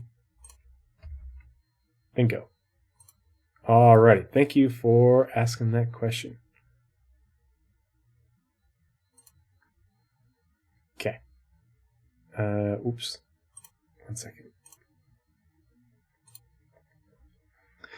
So, player interaction experience tier 2, visor and helmet. So this is the visor HUD and helmet. So this is a lot of UI stuff that and graphics that's going to make it so a lot of things end up in your HUD, and the way your HUD works is going to use not only stop using Flash, but use building blocks. It's going to provide a lot more information. It's going to look a lot better. We've been seeing little sneak peeks of this in different ISCs for different features, and so the HUD is going to look and work a whole lot better. There's a lot of issues with the HUD, especially if you have like an extra wide monitor or a curved monitor. But they're doing a big update to the visor HUD and how the helmets display information for you. Player machine physical interaction. I forget what this one is. Okay. So they talked about this in a recent monthly report. So what they're doing, and this is important because it feeds into how I think medical gameplay is going to work. But the physical interaction system is going to make it so this is a dynamic system, so that way they don't have to make bespoke animations for every ship. But that way, when you do things in your ship, turn on power for this, press this button, all that, and you use hotkeys, your character, for a lot of things, will have an animation. They'll reach up and press that button, or reach down, toggle that switch, and it's a dynamic system. And so that in that it'll work with every ship and every vehicle, and they don't have to make anything bespoke for the most part for all the different vehicles and ships. Well, being able to make a dynamic system that does that also allows them to not only use that same system for not only ships but other things that you can interact with. So down here also includes other machines and items, including locker doors. So that way, depending on your position, and what the piece of equipment is, your interaction with it will be based off of a dynamic system and won't require bespoke animations for everything. Just certain things, it'll all get reused. And this is important because it's a dynamic system. Not only is it will it be with how you interact with things in your cockpit, but other items, like lockers, things that you're doing for engineering, like working with different components and replacing certain things. But you can also use this as part of medical gameplay in how you interact with a downed character, or how you interact with a character in a med bed and interact with the med bed and the different aspects of it. And so I'm going to make a controversial statement, especially considering most of the people watching are fans of Paul Shelley and the Astropub. But the beam system for healing, I don't think that is going to continue. I think that beams for healing are going to go away in that we are able to beam heal someone remotely. I think that you're going to have interactions with downed characters, whether they're on the ground or in a med bed, and they'll use this system for that. And I think the reason that we have the medical healing beams now is because it was developed years ago in order to get the feature into the game and for us to test it, but that they didn't have this sort of system available in order to give us a more diegetic? Is it diegetic or diegetic? System of healing and medical gameplay. Yeah. Well, you have the inserts in the med beds, but not only that, but if you have a character who's downed, and I think it's dumb that you can heal somebody from 15 feet away. B, there's nothing in the lore that supports medical healing beams. I know Paul has said that you tractor beam nanobots into the injured character. There's nothing in the medical lore for anything that says that we use nanobots in Star Citizen, or that you can tractor them into someone through their armor, their suit, and their skin. It's not a thing. Unless they randomly retcon it at some point, but we have plenty of updated lore that says, that is absolutely not a thing and not how medical gameplay and medicine and healthcare in Star Citizen work. Yeah, it's Blizzard says it's also dumb that someone can jab someone with a needle through their armor. And I think that's part of where a system like this comes in that, you can have it be a universal location on armor, or with a system like this, each type of armor could have, a medication port, in a different location, and you don't have to create an animation for each type of armor set. You just have to go up next to the character, and say you want to do something, and it will play out that animation to, okay, I have this med pen, and I need to, want to inject this med pen into this character, and they're wearing this armor. Dynamic animation occurs, and it jabs it into wherever that medication port is. Or you use your healing tool, and okay, I'm going to, do the auto thing. You scan them, and you do the auto thing, and you press it to the port, heal, do the thing.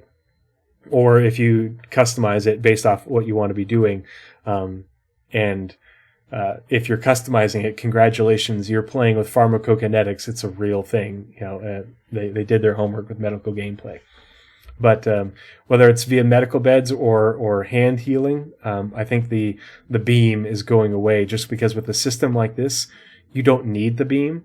And by removing the beam, you have medical gameplay be that much more interactive and interesting, without and also making it so that you actually have to get up next to the wounded character and put yourself at risk. They're downed over there. You have to either pull them to cover or go to where they are in order to heal them. That's like the first step in when what we call our trauma lanes in the Army.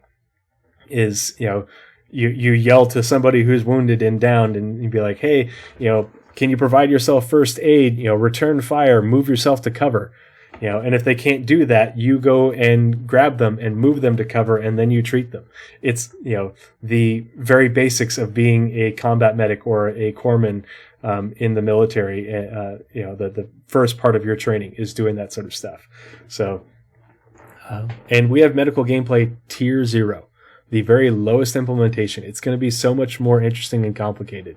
I'm going to do a video on it. It's the next one in line after boarding, so we're going to talk a lot about that once I get to work on that video, and I think it's going to open a lot of people's eyes because there's far more information about it than people realize. Sorry, long side tangent. But yeah, it's going to be a really interesting system to see when player-machine physical interaction comes in. It's going to make the game feel a lot more immersive. Prone Tier 1, they talked about that in, I think it was the monthly report, as well as, I think it was in the ISC, how they're changing how that works in order for it to work a whole lot better.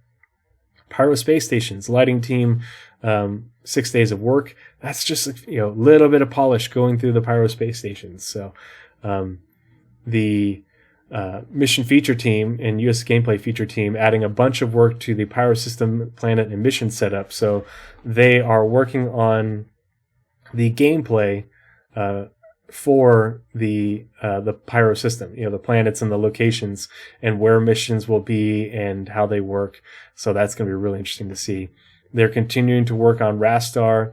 And so they got version 1 of Rastar out in Q3, I think it was last year. And so they're continuing to work on that tool for the devs so that way they can continue to improve their efficiency, add more features to the tool set. And this work could also be working their way towards us being able to use Rastar on the player side for building our own bases. Oh, we got another question. Blizzard says, so instead of beam healing to people far away, we'll have to tractor beam them to us to exploit the healing port. Yeah, I think that could totally be a thing where if you have a tractor beam, you could pull them to you in order to heal them. But that's one of those things as part of planning. If you're a medic, do you carry a tractor beam on one hip and a healing tool on another hip, and then one weapon, but then you're not carrying a gun sidearm. So it's up to you, or do you want to carry a sidearm instead and not carry a tractor beam? And we also don't know what changes are going to occur with the multi-tool tractor beam in terms of does that injure a downed player if you use it to drag them? What distances will you be able to drag people? That sort of thing. So. Real quick, I'm going to pause and grab that question from North End Trooper. Control C, Control V. All right, saved. Cool.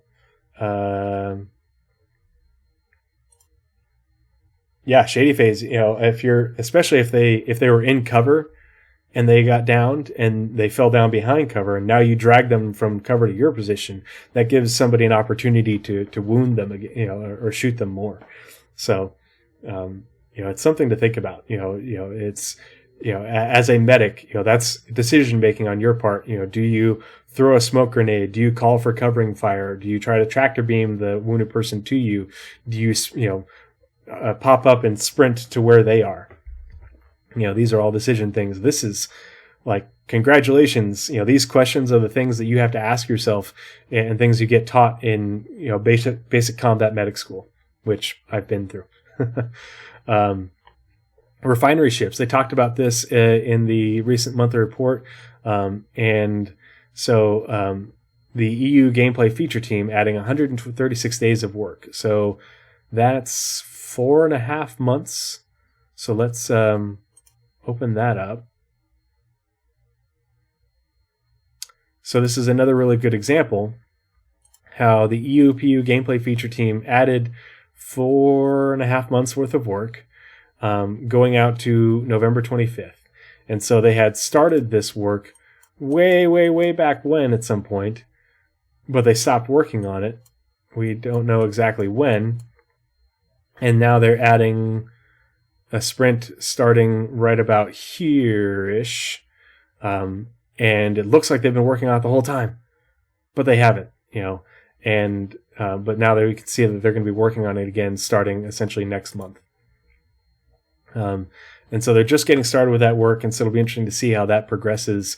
And if later on in the year, if we see maybe the Expanse getting plugged back into the ship pipeline, or if this is just going to be work that they're going to use the the Starfarer as the test bed for. We'll have to see. Resource management. Interesting enough, EU gameplay feature team freed up 60 days of work. So let's click on that sprint. See if we can see how that changed. So let's see. EUPU gameplay feature team freed up 60 days of work.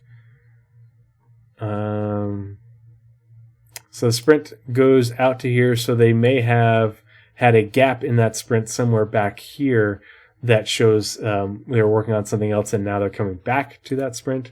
Hard to know. That's still definitely a priority for them. The links is scheduled for 3/19. Downstream teams added to it, so that's a good sign. So they're polishing it. They're getting into the end of that. So I would imagine it will get committed pretty soon. Salvage vehicle munching. Oh yeah, the refinery for the Freelancer Dur as well as the 100i. Thank you for reminding me. I imagine that's those will be the test beds for refinery gameplay, and they'll do that for fuel refining first before they move on to refining metals and materials like in the Expanse, the Galaxy, and what have you. Salvage vehicle munching. We know that they're continuing to work on that. That's a good thing. So hopefully we'll be, they're going to be, they added a sprint to that. But it looks like they added 22 days of work, so they moved the end date out. So there's going to be a big gap in that sprint for the gameplay feature team.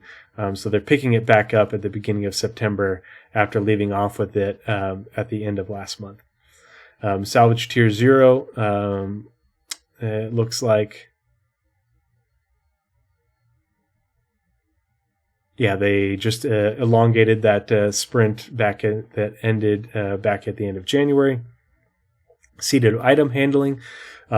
So this is essentially drive-by gameplay. So it's going to allow for passengers on things like the Firefly or any other vehicle to use their weapons and other things that they can use while seated on ground vehicles. So that'll be fun.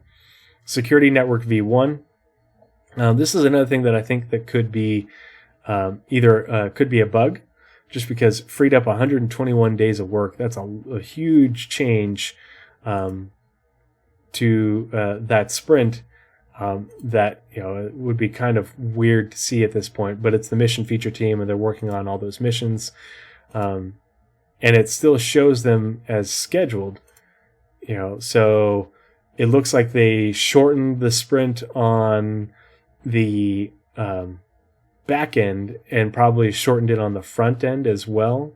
So end date moved closer. So the sprint used to go out to here. So they took a month off on this end and then probably are getting started on that sprint 3 months later, probably because of all the mission work that they're doing. So we'll have to wait and see how long that sprint actually is out here. Sliding, cool. FPS trope. Space Mines. The weapon content team was assigned at revealing 20 days of work, so they picked that back up in February and worked on that for 20 days. Interesting that they're working on Space Mines, and it's also one of the few things that is only PU. So that's interesting. Squadron 42 vehicle sport. It's just work that is more polished work and gold standard type stuff for the different ships in Squadron 42. And vehicle support for this, because there's a separate deliverable for Vanduul, and I think there's another one for enemy ships, which would be like the Screaming Galsons and OMC. I think this is probably just for UEE ships, but don't quote me on that. Subsumption editor integration. So this is the integration of the Apollo subsumption tool into the editor, so that way they can work on the AI and the AI behaviors and all that within the game editor itself, instead of having to work on it outside of the game and then port it in. This is just like with a lot of the other tools, being able to move those tools into the in-game editor helps with a lot with their workflow and throughput in order to be able to do things faster and have more people working on it. It also makes it so that way, instead of working with a bespoke tool outside the game, it makes it a lot easier for new hire people to get trained up sooner and to only work within the editor instead of having to work outside the editor with a tool they're not familiar with. And so it's a big deal when it comes to production of the game. Swimming, whoop-de-doo. Time trial race missions, not really a big change. Unannounced vehicles, we know that there are several unannounced vehicles that are being worked on. If you don't follow the leaks, you can see the leaks in my Discord. We have a special channel for it. I don't think I'm going to go over that here on the stream just because I want to respect people's wishes about not being exposed to leaks. But there's a lot of interesting information came out of the 319 Evocati build that just came out, and a lot of data mining going on. Vehicle tractor beams. EUPU gameplay feature team freed up 57 days of work. So let's look at that deliverable. So there's EUPU gameplay feature team. So I can't remember if they're upstream or downstream or not. So it looks like they have adjusted that sprint, may have shortened it on the back end. Not quite sure. 0G push and pull.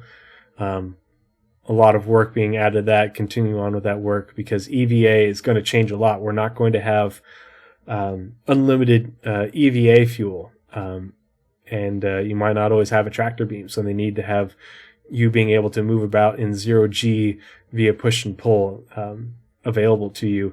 It's also just a huge sci-fi trope, and not having that would be a big loss, in my opinion.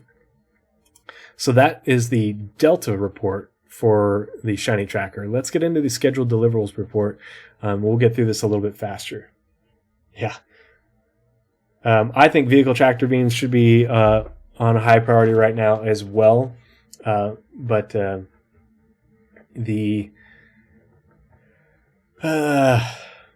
I really think that in terms of cleaning up wrecks, we need munching more than anything, because we can use the handheld tractor beams in order to take off components and weapons for ships that have them where they're physicalized, and we can scrape the holes, but we cannot munch the frame of the ship. And so with vehicle munching, we'll be able to, and what we have already, we'll be able to completely remove a derelict from the game, and they could incentivize that a lot in game to help with PES. Plus, the other good thing is they right now, with the amount of wrecks that, and I want to clarify something, with the amount of wrecks and debris and trash that's in the game right now, it isn't working how they want it to work eventually. This is all just testing. This is all just stress testing. They are putting PES through its paces to see how many entities it can feasibly track, and how quickly it can communicate the state of those entities to not only the client, us, the players, but also the servers, and vice versa. And so the amount of entities that you see and the amount of trash that you see right now is not what it will be in the future. And a lot of these things can disappear, especially in certain areas. And they don't have to actually physicalize it disappearing, because they can just wait for someone to not be around, and then it can disappear. And then it's just a matter of, so an NPC came along and salvaged it, or an NPC came along and cleared it, cleaned it up. And so, as long, but if they have to be able to stress test it a lot right now, so that way they know where those boundaries are for if an area doesn't depopulate, like around a station or a landing zone or a POI, that has frequently players running around there. And so they have to make sure that they push the system to the max before they dial in the cleaning, the cleanup aspects of it. So the scheduled deliverables report from ShinyTracker just shows you the sprints that are ongoing right now, the things that are being worked on right now. And that's why this is a good tool to use in context with the Delta Tracker and the Progress Tracker itself, because you can look at these and be like, wait a minute, there's all these things on the Progress Tracker that have the bar going through, today. And aren't they getting worked on? No, it's because you don't see breaks in those bars on the Progress Tracker. And so this will just show you exactly what is being worked on. And then you can click on these arrows and you can see here is the scheduled sprint. These little dots are when it is not being worked on. This is when it's being worked on, and this is right now. So they are this far along in this scheduled sprint. And so this is what allows us to see the breaks in the work by on these deliverables by these teams that are not able to be shown on the Progress Tracker itself. So Actor Status Tier 2, we can see that it's, they're currently working on Actor Status Tier 2. Additional derelict settlements, which is the shiny hollows. We know that they're working on that one that's on Daymar now. They told us that they have 15 more that are in progress that they're able to do in the same amount of time that it took them to do one. Well, that's this right here being worked on. Aerodynamic control surfaces being worked on as we speak, to allow for ships to fly in atmosphere using control surfaces, to allow ships that are more fighter shaped to be able to have additional maneuverability outside of just using thrusters. We know the Apoa Santakia is being worked on. Asteroid facilities have been almost continuously worked on by EU Sandbox 1 since this time last year, and it's art devs. So basically they're going through and doing all the concept art and the white box of asteroid facilities, and we're probably going to see these get shown off, get the sort of UGF at CitizenCon type reveal in the near future, within the next quarter or so, I imagine. ATC service, this is they have to upgrade the ATC service in order to work with quantum as well as server meshing, and so that's why they're working so hard with this. That's probably part of the reason that so many people are having issues with it right now, as they're continuing to work on it and iterate on it, and it's a revamping of that system that's ongoing. Bounty Hunter V2, we know they're working really hard on that. They're trying to get that out. I would expect it for 320. Lots of teams working really hard. Lots of sprints ongoing with that. Bug fixing and tech debt, we talked about that with the Progress Tracker, or the Delta report. Building interiors, they were just showing off on the latest sprint report, them working on building interiors already. And showing off, the initial foyer and the block of player apartments. So they're going full bore on player interiors. Cave archetypes, we talked about those. All that chapter work, you can look at those sprints in detail. Crusader Spirit, still in production. It's in gray box last time I heard, with some parts moving into art, into final art. Cutting Tier 2, actively being worked on, as well as the Duster Faction outfits. The enemy characters for Squadron 42 that we talked about. Actively working on Fire Hazard and FPS devices. They're actively working on the freight elevators and Frontier Clothing. Continuing the work on the Gen 12 renderer and those optimizations. Engineering dev from the graphics team working on hacking Tier 0, and they've got more work scheduled for that. Headhunters factions are already being worked. The outfits are already being worked on. A lot of stuff that we already talked about as far as sprints in the Delta report. So yeah, this gives you a really good idea of what is a priority right now for CIG. What are they working on right now? What's important? And the quantum simulation. Ton of engineering devs working their asses off on the quantum simulation. And they've been working, you can go back to previous scheduled deliverables reports and progress tracker Delta reports, and you can see that these devs started being assigned to work on the quantum simulation again once PES moved into the main dev branch last summer. So what happened, and I always like to go back and remind everybody of this quote, but the last quantum update we got was in May of 2021 with Tony Z. And he said, towards the beginning, now with iCache being largely done, we're able to shift some resources to work on quantum, something to that effect. I forget the exact verbiage. Obviously, we know that when iCache made it into the main dev branch, they were testing it out and they're like, this isn't going to work out for our needs. It isn't performant enough, doesn't have the bandwidth enough to do what we need. And so they had to pivot, and basically, in a year and a half, in a year and some change time, they were able to develop PES with the entity graph and the replication layer to replace iCache. Well, so with that having to be done, they weren't able to move those resources over to work on quantum, as well as the different services that feed into quantum.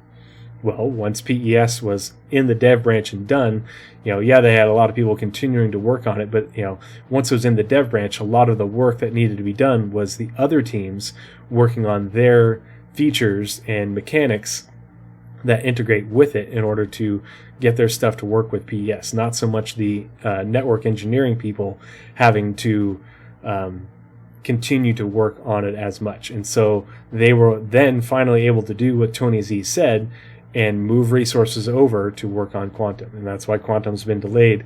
But you can see that they're hard at work at it. This is a constant sprint that has been ongoing for a long time.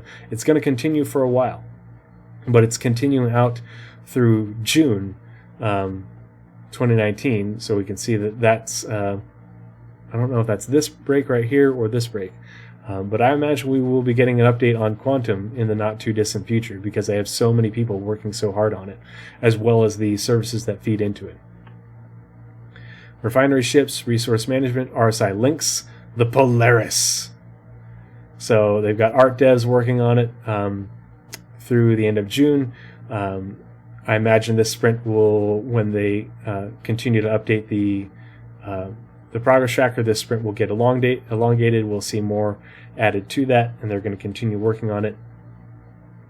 Salvage vehicle munching that we talked about, got an engineer working on that from the EU gameplay feature team. But it's so this is through 424. So I think, this is where 424 ends, and so then there's a break before they pick that work back up. So it's this must be, so this is June right here, so this must be the end of September.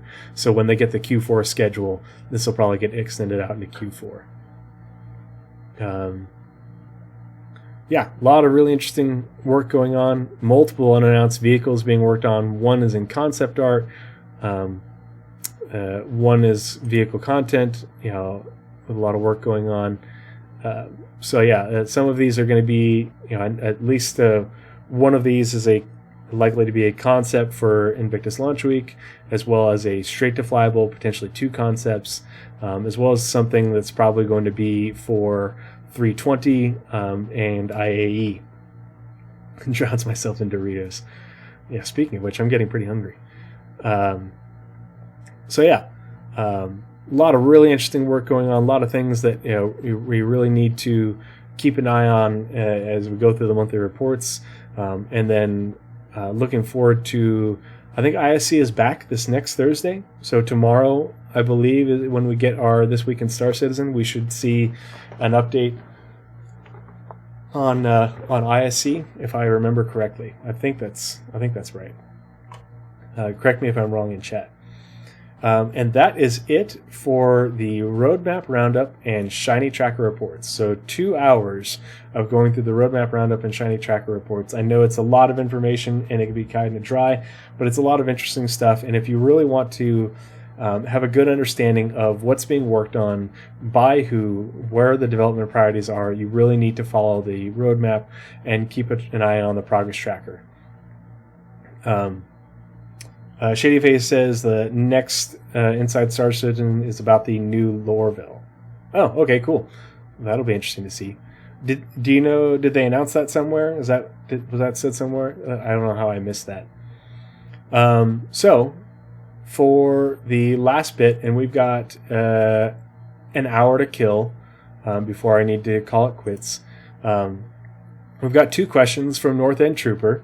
Again, if you have a question that you'd like me to cover, drop it in chat. Use some crayons to highlight your question. Okay, they said in the Friday SCL. I haven't finished watching it. I'm about halfway through it, so I'll have to catch up with that. But we've got 2 questions. The first question is, what items and ships that were made for Squadron 42 are in SC currently? Gladius is one I know of. So items for Squadron 42. Items-wise, a lot of the things that I imagine, we know that they're getting a military variant for the multi-tool, so I don't think they're going to be using the one that we have now. I think that we'll see that, if you remember, that was in the vertical slice. Here, what we'll do is, give me 1 second, I'm going to transition back to this screen. 3, 2, 1. And that way, if I find a link, I can pull it up and then we can transition back and forth. So I think that, with the variant of the military variant of the multi-tool, I think we'll see that used in Squadron 42 rather than the one that we have now from the vertical slice. For ships, so actually, here.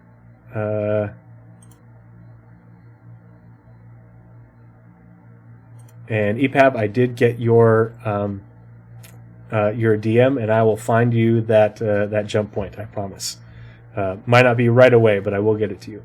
I have to try and stay up late tonight because I go back on night shift tomorrow.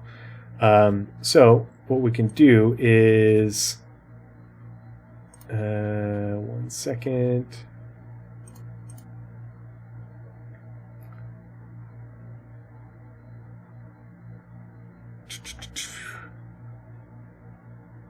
I'm going to go down to the vehicle teams. So EU vehicle content and US vehicle content. And we'll scroll through those and look for things that are Squadron 42 and PU. All right. Oops. So again, the question is, what items and ships that were made for Squadron 42 are in SC currently? Gladius is one that I know of. So we know that Gladius plays a very prominent role in Squadron 42 if you watch the vertical slice. And if you have watched the other trailers and there's the Squadron 42 trailer, and then there was the visual teaser are the other things, as well as the there was that leak last year, and it was, if you're not aware of that leak, it was on YouTube. I don't know if it's still up there and if it's still able to be found. If you want to see it, just send me a DM. I have it in my Google Drive. I used it because there was a very interesting thing to be seen in there that I did a YouTube video on, did a Lore Equals Gameplay episode on a while back. So if you're interested in that, let me know in Discord or hit me up in chat. So yeah, the Squadron 42 trailers and the vertical slice, we had the Gladius, that you see them flying. Obviously the Idris is one. We see the Javelin, we see the Bengal. So Javelin we don't have in game, Idris we don't have in game for players, but they are in game. We see them in Xenothreat, as well as NPC Javelins for it's what's that gang that gets that has them at the end of the Bounty Hunter chain? They're in that. And we also see them at Invictus Launch Week. And now we also see the Bengal at Invictus Launch Week. And if you're curious about leaks, there was a leak about the Bengal related to Invictus Launch Week. That was really good. We saw in the Squadron 42 trailer, the F8A is in Squadron 42. I assume we get to pilot it, but it was in the trailer. And the F8C or the F8A is also at Invictus Launch Week, and we see it at there. We don't have it for players. The Hornet, we will never get the actual F8A Hornet, but you can. They're very hard to find. I own one, but there is the upgrade kit for the F7C that turns the F7C in, aesthetically into an F8A, but it's not an actual F8A. But the Hornet is in game. That's part of Squadron 42. The Retaliator is in game right now. The gold standard Retaliator is actually in Squadron 42 right now. We don't have it in game, but apparently the gold standard was done. You can go back and watch the video on that, and the modules for the gold standard were done as well, but modularity isn't in game yet. But it is they made a system that uses part of the modularity functionality for the Squadron 42 designers to be able to swap out the modules for the Retaliator in Squadron 42 as part of design for different missions. So you will see Retaliators in Squadron 42 that use different modules. It won't just be torpedoes. The Bengal leak is very spicy. It's very interesting. I am very excited for that. The MPUV, we have the MPUV in game. There are other variants of the MPUV that are not in Star Citizen, that are in Squadron 42. And another question. Let me copy that real quick. Put it in the list. We might not be able to get to all of them. But let's go back over to the progress tracker and look at the vehicles. And that way you can see what things are Squadron 42 and PU.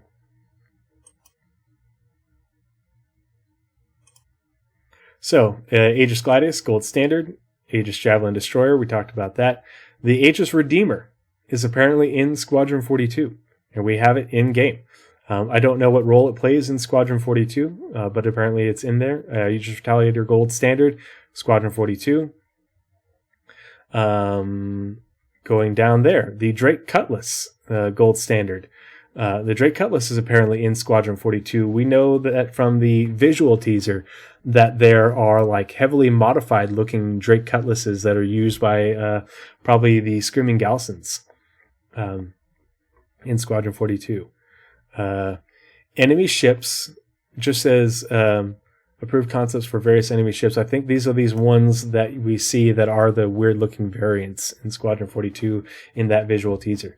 The Hull C is in Squadron 42. They talked about how they a while back when they were doing more work on it, they were getting it Squadron 42 ready, but it wasn't going to be in the PU, but they're at least getting it ready for the scenes that it's in Squadron 42.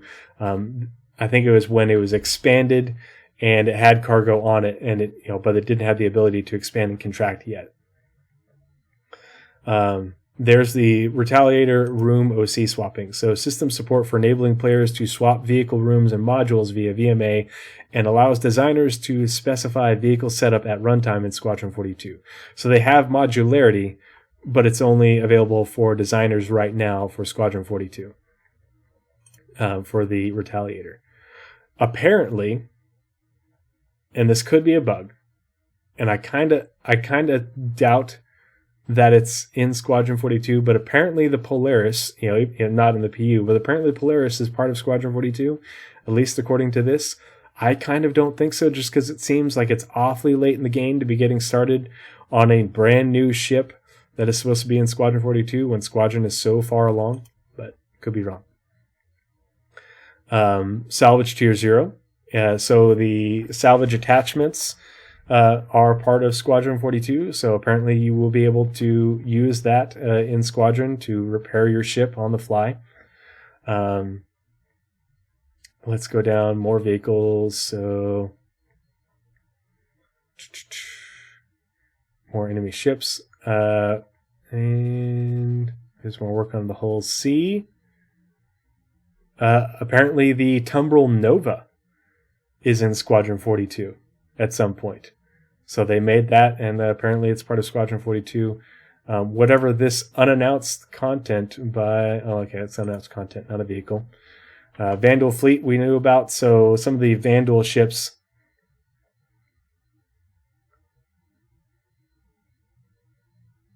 Progress North End Trooper says that Polaris tracker doesn't match up with mine. I show vehicle content EU with art. Yeah, that's what mine has. RSI Polaris artists EU vehicle content. And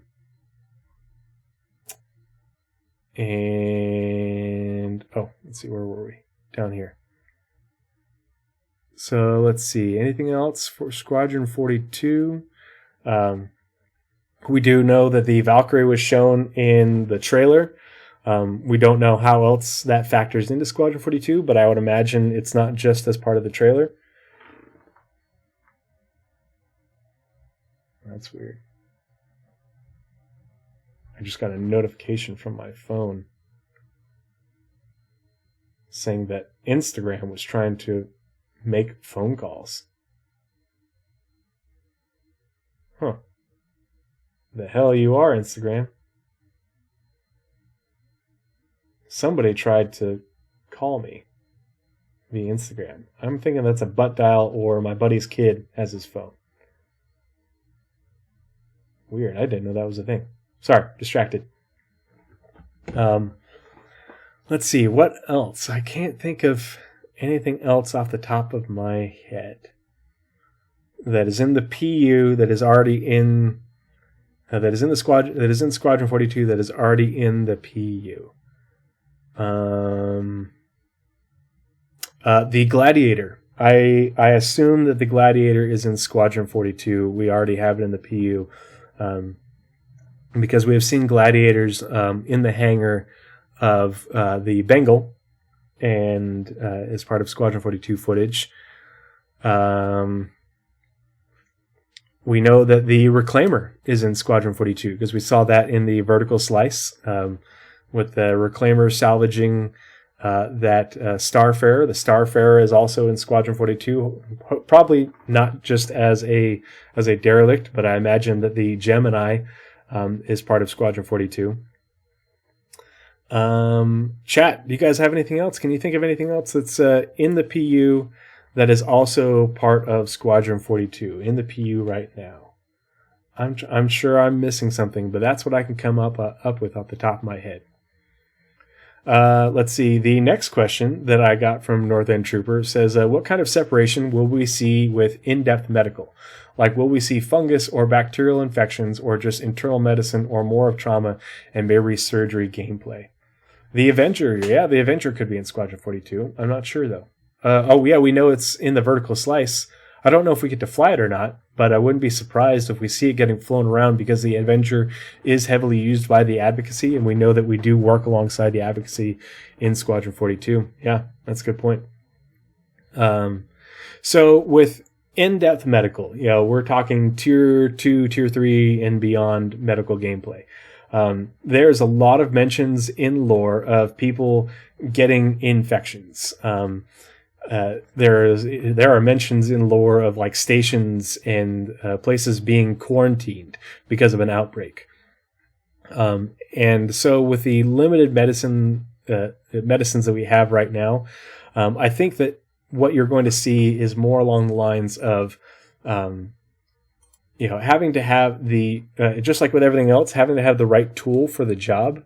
And for low tier medical gameplay, it's going to be about kind of like with EMS and being a paramedic now, where you're doing stabilization and you're treating symptoms so that way people can function, and you're stabilizing them so that way they don't die, they don't continue to deteriorate, and that way they can function, potentially either walk on their own or continue the mission. And so we already have medicine in game that masks pain. So just like in real life, you can mask somebody's symptoms with medicine, so that way they can get up and walk. But I think that, if you are aware of how Tarkov works, and how medicine, have a passing familiarity with medicine in real life, I think we're going to see a mix of using devices, as well as what I really hope for is I hope that our suits and our armor will have functionality, depending on what brand or what type you're using, that functionality that is incorporated into medical gameplay and what we call in the military self-aid. So say you get shot in the leg, and you get shot in the leg in the upper thigh, and you take 2 rounds to your upper thigh from a submachine gun. Okay, so it doesn't penetrate your armor, and it isn't, it doesn't carry enough energy to break your bone, but it still hurts. And so you get a significant bruise, in your thigh, and it gives you a tier 3 injury.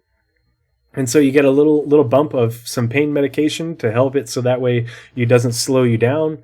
And you give yourself a little bump or whatever, and that's all you need to do. And eventually you're going to want to get that healed. But you give yourself a little bump of medication, and you're good to go for 30 minutes, maybe an hour. Or you give yourself a bump of medication, and you're good for 15, 20 minutes, and then you give yourself another bump. And another 15, 20 minutes later, when it wears off, you give yourself another bump. Or the medic does, and you don't have to carry that stuff. That's exactly how it works in real life. That is exactly what happens in real life with combat medics. This is straight up a thing, and it's good gameplay. And they've already built in the system right now. They have the basic under the hood system where medications, you have your blood drug level, and you have and the drugs, your blood drug level goes down. That's a very basic that's basically a gamified version of pharmacokinetics.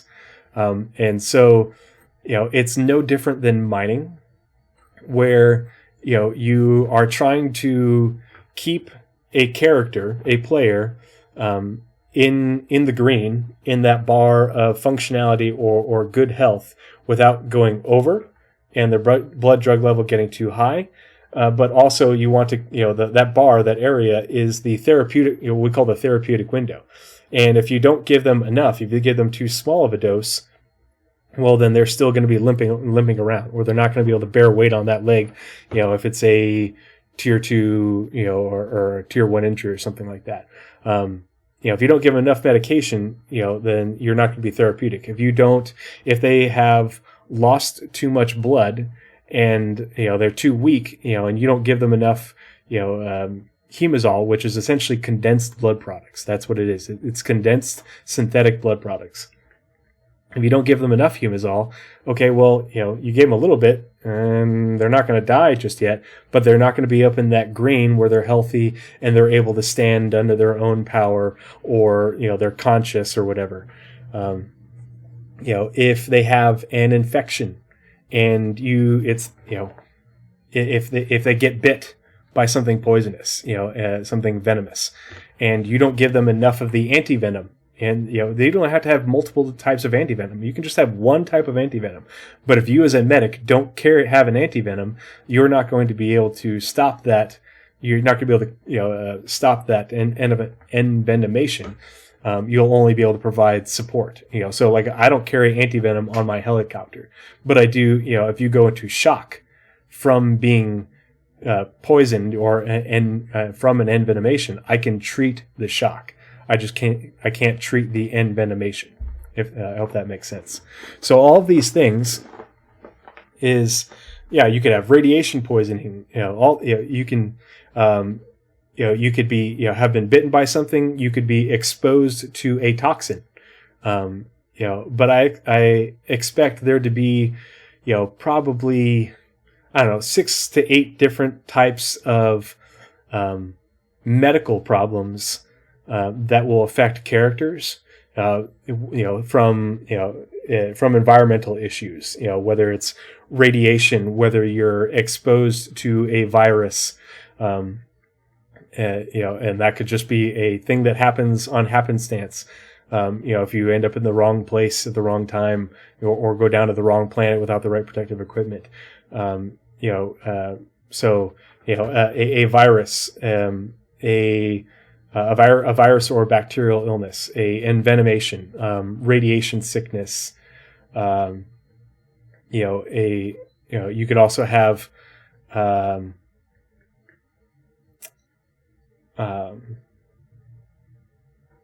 you could have an infection. If you don't get healed, you're walking around with like a tier 1 injury, or you're shuffling around with a tier 1 injury, and you're just sucking it up, and you continue to treat yourself. If you don't get healed and don't take care of that tier 1 injury, that could turn into an infection inside. I expect probably 6 to 8 different medical issues that players will have to deal with. And you'll have different stages of medical issues, just like you have different stages of injury. Tier 3 to 1, of medical issues. But if you only treat the symptom for the medical issue, just like with an injury, if you don't treat it, if you don't cure it, heal it up over time, it can progress to the next level. And that's what's going to incentivize people to go back to, call for an Apollo to come get them, or to rendezvous with an Endeavor, or to go back to a station or a landing zone to seek out the appropriate tier medbed that will heal you. Because I think with FPS healing, it's only going to be taking care of symptoms. It's only going to be a stopgap. I can treat that envenomation or that infection with antibiotics or antivenom in order to keep that, to help prevent that from progressing from a tier 3 to a tier 2 illness. But that only works for a certain period of time, and if I keep on hand treating it, the blood drug level will get too high, and that will cause harm. And so that's where you incentivize people to actually go back to a med bed of appropriate, an appropriate med bed, and get actually healed. And then the appropriate med bed will be able to do an actual infusion of those things to heal those sorts of medical issues, as well as a med bed will be where you are able to do an infusion. Say if you have a tier 2 broken leg, and you've been treating it with pain, and you've activated the splint in your armor and your suit, and that's what stabilizes it so that you can actually, walk on it. Or maybe it's a tier 1 leg injury. You'll be able to mask the symptom with pain medication. You'll be able to activate the splint on the player's suit or armor so they can, stabilize that leg and they can actually walk on it. But then you'll have to go back to, say a tier 1 med bed or tier 2 med bed, depending on how high the injury is. And you'll get a infusion. If it's a tier 2 injury and you've got a broken leg, you get an infusion of osteocytes, which is bone cells. And you'll use the med bed to give the infusion and target those osteocytes to the leg in order to, create rapid healing of that broken bone. You'll give an infusion of,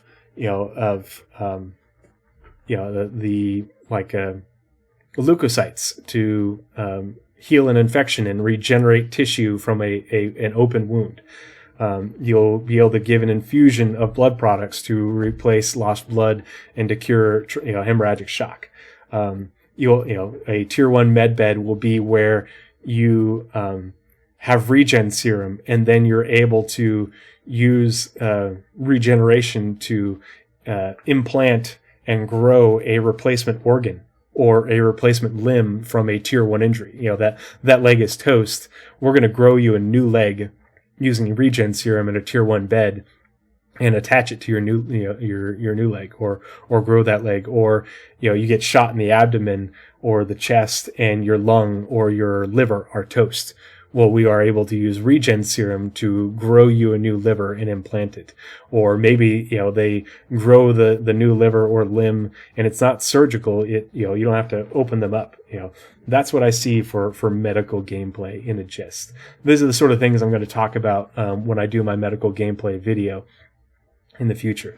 And all these things are going to be, you can do it, the interactive version, of you want to be the doctor and do the gameplay, and you can do it that way, or you can have the auto doc do it for you. And the difference will be, if the auto doc does it for you, you'll have a longer recovery time, sort of debuffs afterwards. The auto doc could take longer. A good medic or doctor could do it more efficiently. If you're treating someone in a tier 3 or a tier 2 bed, you may be able to, instead of having the therapeutic window being all green, you could have it be yellow and then a small window of green. And the auto doc will be able to treat someone into the yellow to keep their injury from progressing and to keep them alive until they get to definitive healing. But that will make it so that way you won't get into the green and you don't get the full insurance payout, because insurance is part of actor status tier 2. And so if you do it on your own and you're good at it and you are able to get it into the green, get the actor status for whatever injury or illness they have into the green, or symptom that they have into the green, then you get that top tier payout. And that's what's going to incentivize you to be good at the game and to use that pharmacokinetic system that they've developed in order to fine tune it. It's just like using being good at mining, and being able to mine those more difficult rocks. Being able to keep it, know the mining system and all the different things that you can use within it in order to get you into that really small window, so that you don't blow up the rock. Well, you do it that way, so that way, and that's the other thing that encourages you, instead of flying your Cuddy Red or your C8R solo, this is what encourages you to bring a friend and have a pilot and a medic, kind of like what I do in real life. I'm the medic in the back of the helicopter. I have a pilot flying it for me. You could set it to auto with the auto doc, and you'll get the lower level payment. And then you just fly back to the wherever. But depending on how serious their injury is, if you set it to auto doc, the payment could be a lot less on a tier 1 injury versus if you have someone in the back who's managing the med bed and putting in the supplies, making sure the infusions are running at the right level in order to get your blood drug level in that tight green window to really get that premium insurance payment, because this is a real life thing where you get paid based off of performance. They are incorporating that now into healthcare systems around the world, where if you don't meet certain metrics that are applied to a disease process, you will get a lesser payment. You'll still get paid, but you'll get a lesser payment. It's called the what's the verbiage for it? But yeah, it's a thing right now where if I transport a patient, to a hospital, and I kept them alive, but I didn't help optimize their outcome. I didn't reach certain goals. My company can get reimbursed for less by an insurance company for not reaching certain goals. And they have doctors that audit the charts that will say, oh yeah, you didn't reach this certain, that your patient was still in shock, and you didn't do enough for them. You had all these different options, you didn't do enough for them. And they didn't die, but you didn't help them as much as you could have. And so you'll get this much payment instead of that much payment. So these are things to think about in terms of medical gameplay, because it incorporates a lot of interesting aspects of the gameplay, but they're things that CIG have already talked about. It's in the development information about medical gameplay. I'm not making it up. So CIG has done their homework. They've done their homework on all sorts of things, and they are going for take it out to realism, bring it back to fun. Well, if medical gameplay is just, realism of what medicine is in real life, but bringing it back to a mining level of gameplay and difficulty and customization, that's a really good balance. Sorry, that was kind of long-winded, but that's my shtick, is medical gameplay, one of my shticks. We got one more question. And I think after that we will call it good, unless anyone else has a short question. But North End asked, my question from yesterday's captain's table: what ship brand seems to be best designed for long-range QT and its amenities? Origin with their spas and pool parties, MSR with their chessboard, Anvil with their pool table, etc. Ooh. So we're talking more from an amenities point of view, not from a efficiency in terms of quantum travel, being able to go long distances, but more of giving players something to do recreation-wise and sort of roleplay-wise, rather than just, you have to maintain your ship, and that's all you're going to do the entire time. The MSR has the chessboard. Origin has pools and spas and the bars on the 600i and the 890 jump. Anvil has a pool table. The Polaris also has a pool table. RSI has the hot tub and the bar in the Connie Phoenix and the Connie Phoenix Emerald. Let's see.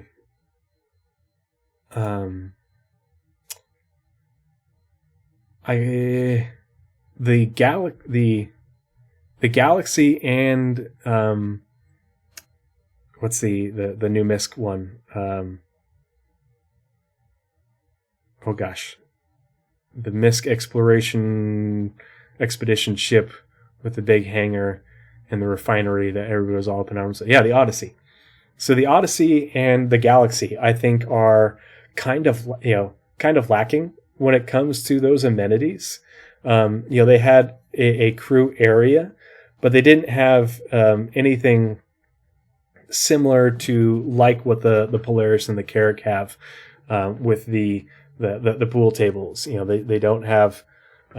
You have your mess area, and I'm sure there'll be things to do in the mess area, but they didn't have anything in the way of amenities, which I thought was kind of interesting, considering the Odyssey is meant to be pretty long range. It can gather and refine its own fuel, and it has a good amount of cargo to be able to sustain your crew during those long trips, as well as having the hangar.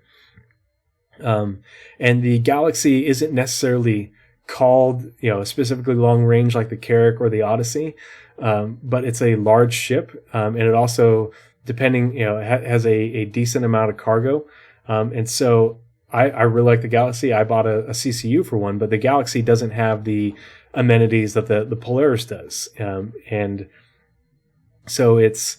Neither of those, for being large multi-crew ships that are, meant for, the Galaxy was really touted as being able to be the ship for Pyro and other systems like it, in order to provide, whether it's medical support or refining support or moving cargo and whatever else, because they talked about a module for manufacturing, if I remember correctly.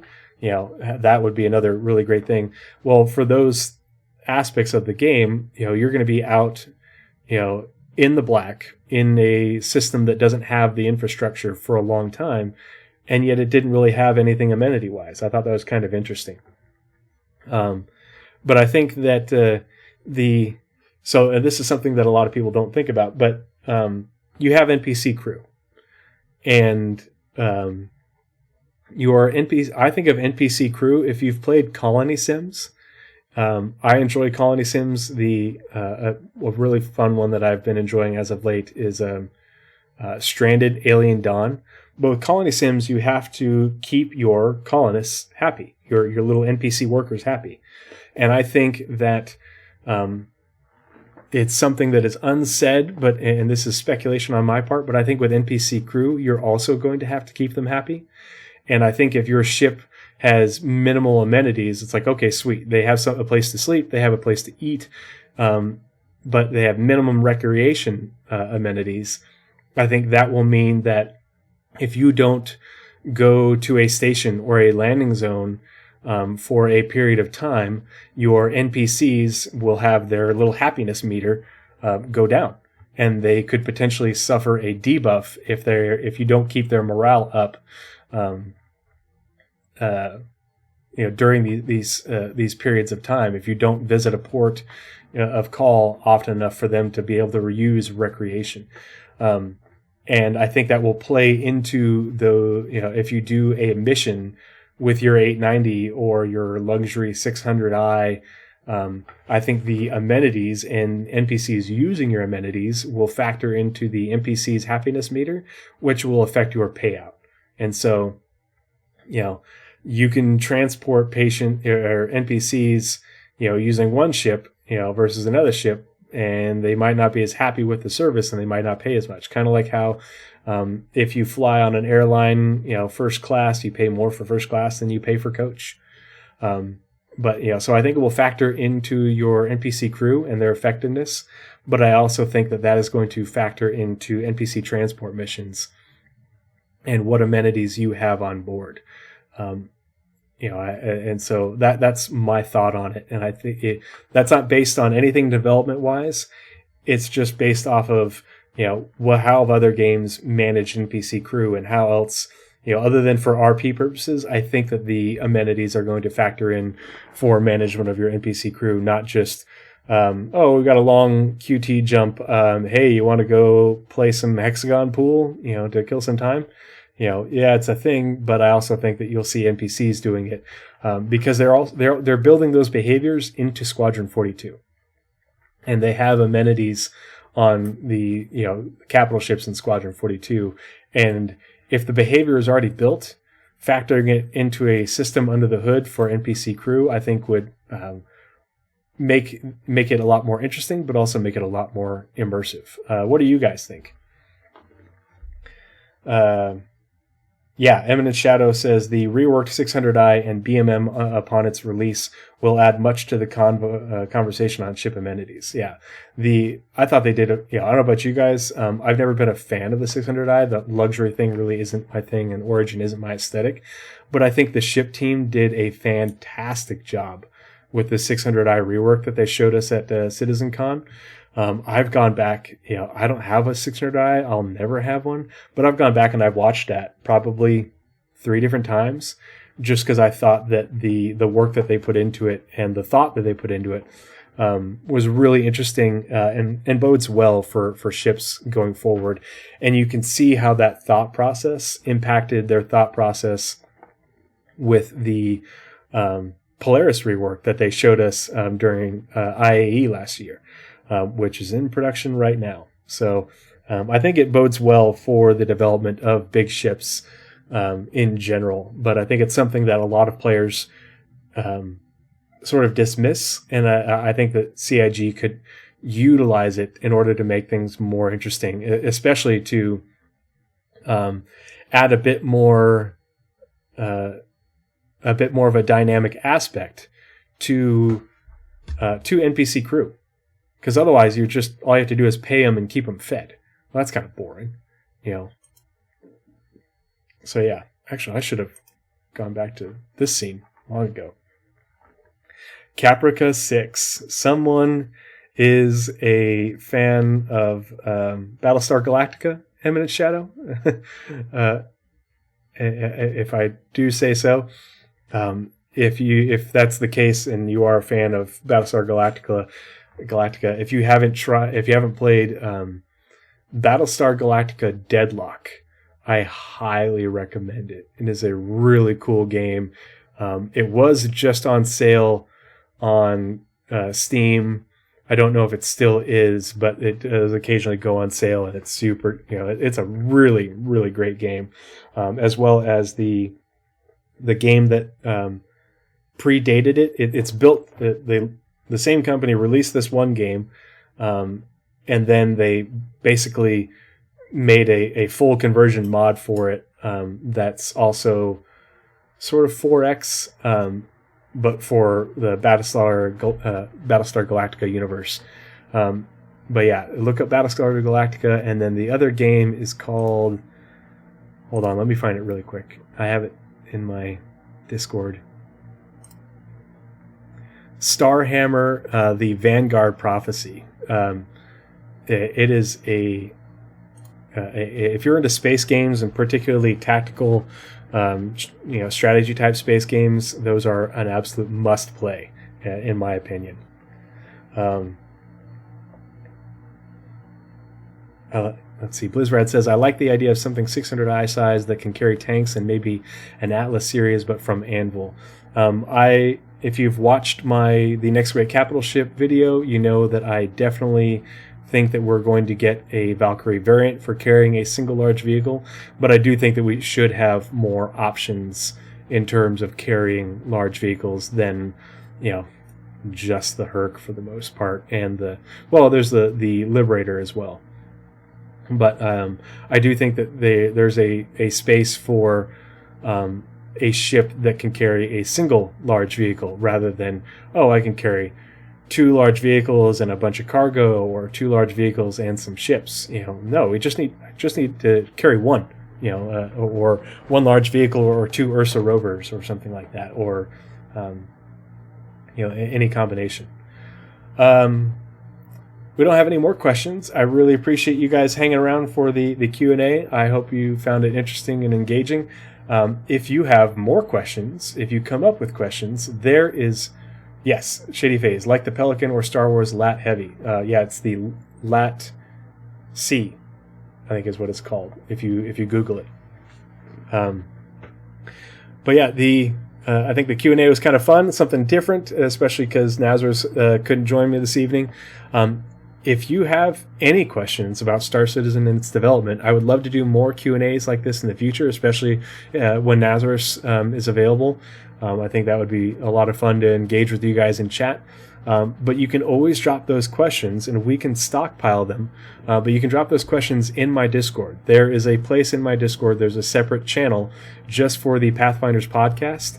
And there's a channel within that channel where there's a discussion section as well as a question section, and you can drop your questions in that question segment, and we can answer them during AMA portions of the podcast, towards the end. We'll say who asked it, and I will make sure to mention it in the show notes. And if we have those questions in advance, and it's something that you want to ask about, what we can do is we can prepare in advance and get some links, some images, things to back it up, rather than just talking about it. But we can show you guys some visuals as well as we're talking through your question and helping you guys find answers. But that's something that Naz and I have wanted to do for a long time. So I was like, today's a good time to get it started. But if you're watching on YouTube, you can leave, if you don't want to join the Discord, you can leave those questions in the comments section on the YouTube video, and I'll plug them in. We're always open to questions, and it also helps us come up with topics for scanner anomalies and spectrum pulses. So if you have a question and we think that it's something worth expanding upon significantly, something we could find a lot of info on, we will turn it into a scanner anomaly, and we'll give you a shout out when we get started. Hey, someone brought this up, and we thought it would be a great idea for a spectrum pulse or a scanner anomaly, and then we'll present on it, give you kudos and all that. I got to make some dinner and get ready for game night in an hour, so I just want to say thank you to everyone who's been hanging out in chat and being a part of the podcast and the show. Amchuka and Armored Garage sounds freaking awesome. I think a mobile ship for servicing vehicles. That's all it does, and it just services vehicles, and they don't have to come into the garage or anything. They can pull up underneath and get refueled, rearmed, repaired. And it's something a lot smaller than the Liberator or the Hercules. I think it would be right up my alley, especially something that can move around the battlefield, keep up with the front lines, going back and forth from your supply base or your capital ship in orbit. I think that would be and have it really be dedicated to ground vehicles, though. I think that would be a really great addition to the game to provide that ongoing support for ground vehicles. the low level support. If you're badly damaged, you're going to have to go back to a full service facility. But just to keep the fighting force going. Yeah. But yeah. Anyway. Thank you again, you guys. I hope you guys found all the stuff on the roadmap interesting. Thank you, North End Trooper, for asking those questions in chat. Look forward to seeing more of you guys cashing in your crayons with your questions for future podcasts. Please join me in the Discord. A lot of the people that are in chat are already in the Discord and active, but we always have lots of good conversations going on about Star Citizen, Squadron 42, as well as other space games, co-op games. So it's a great way to interact with people in the community, other like-minded folks. So I'd love to see you be a part of it. If you don't follow me on Twitter, I did just make the announcement that we're expanding the roster for Armchair Admirals and Generals, the other podcast I did. So we added 4 new members to the roster. Sergeant Tickles, Sulis, who does the Beyond the Verse podcast, Kale Katarn, who's a member of my community, and Badgers, also known as Drinkers with Gaming Problems, who you may know from Inforunners, will also be a part of it. So look forward to that next episode. You'll see more information about that soon. We're already in the planning phases for it. And so we're just going to rotate people in and out based off of the topic and who's available and what people want to talk about. And so you'll see some new faces in Armchair Admirals and Generals going forward. But yeah, thanks again, guys. Oh, and let's see, we've got 16 people hanging out in chat right now. Does anyone have a suggestion for a raid? Before I pick someone from my own list. If you've got a suggestion, please let me know. I always like to take suggestions from the chat. Is Ender playing right now? Let's see. So say we all! So say we all! So say we all. 07 Etsy Pav, I did see your DM. I will find that link for you and send it back to you. 07 everyone. Let's see. I gotta remember how to do this. Stream manager, and then raid, and then Ender. Okay, cool. We're gonna raid Ender. Start raid. Because Ender is he is streaming for charity as well for St. Jude's, right? St. Jude's, the children's hospital. So go show Ender some love, give him your support, and you guys have a good evening. Love you all. 07.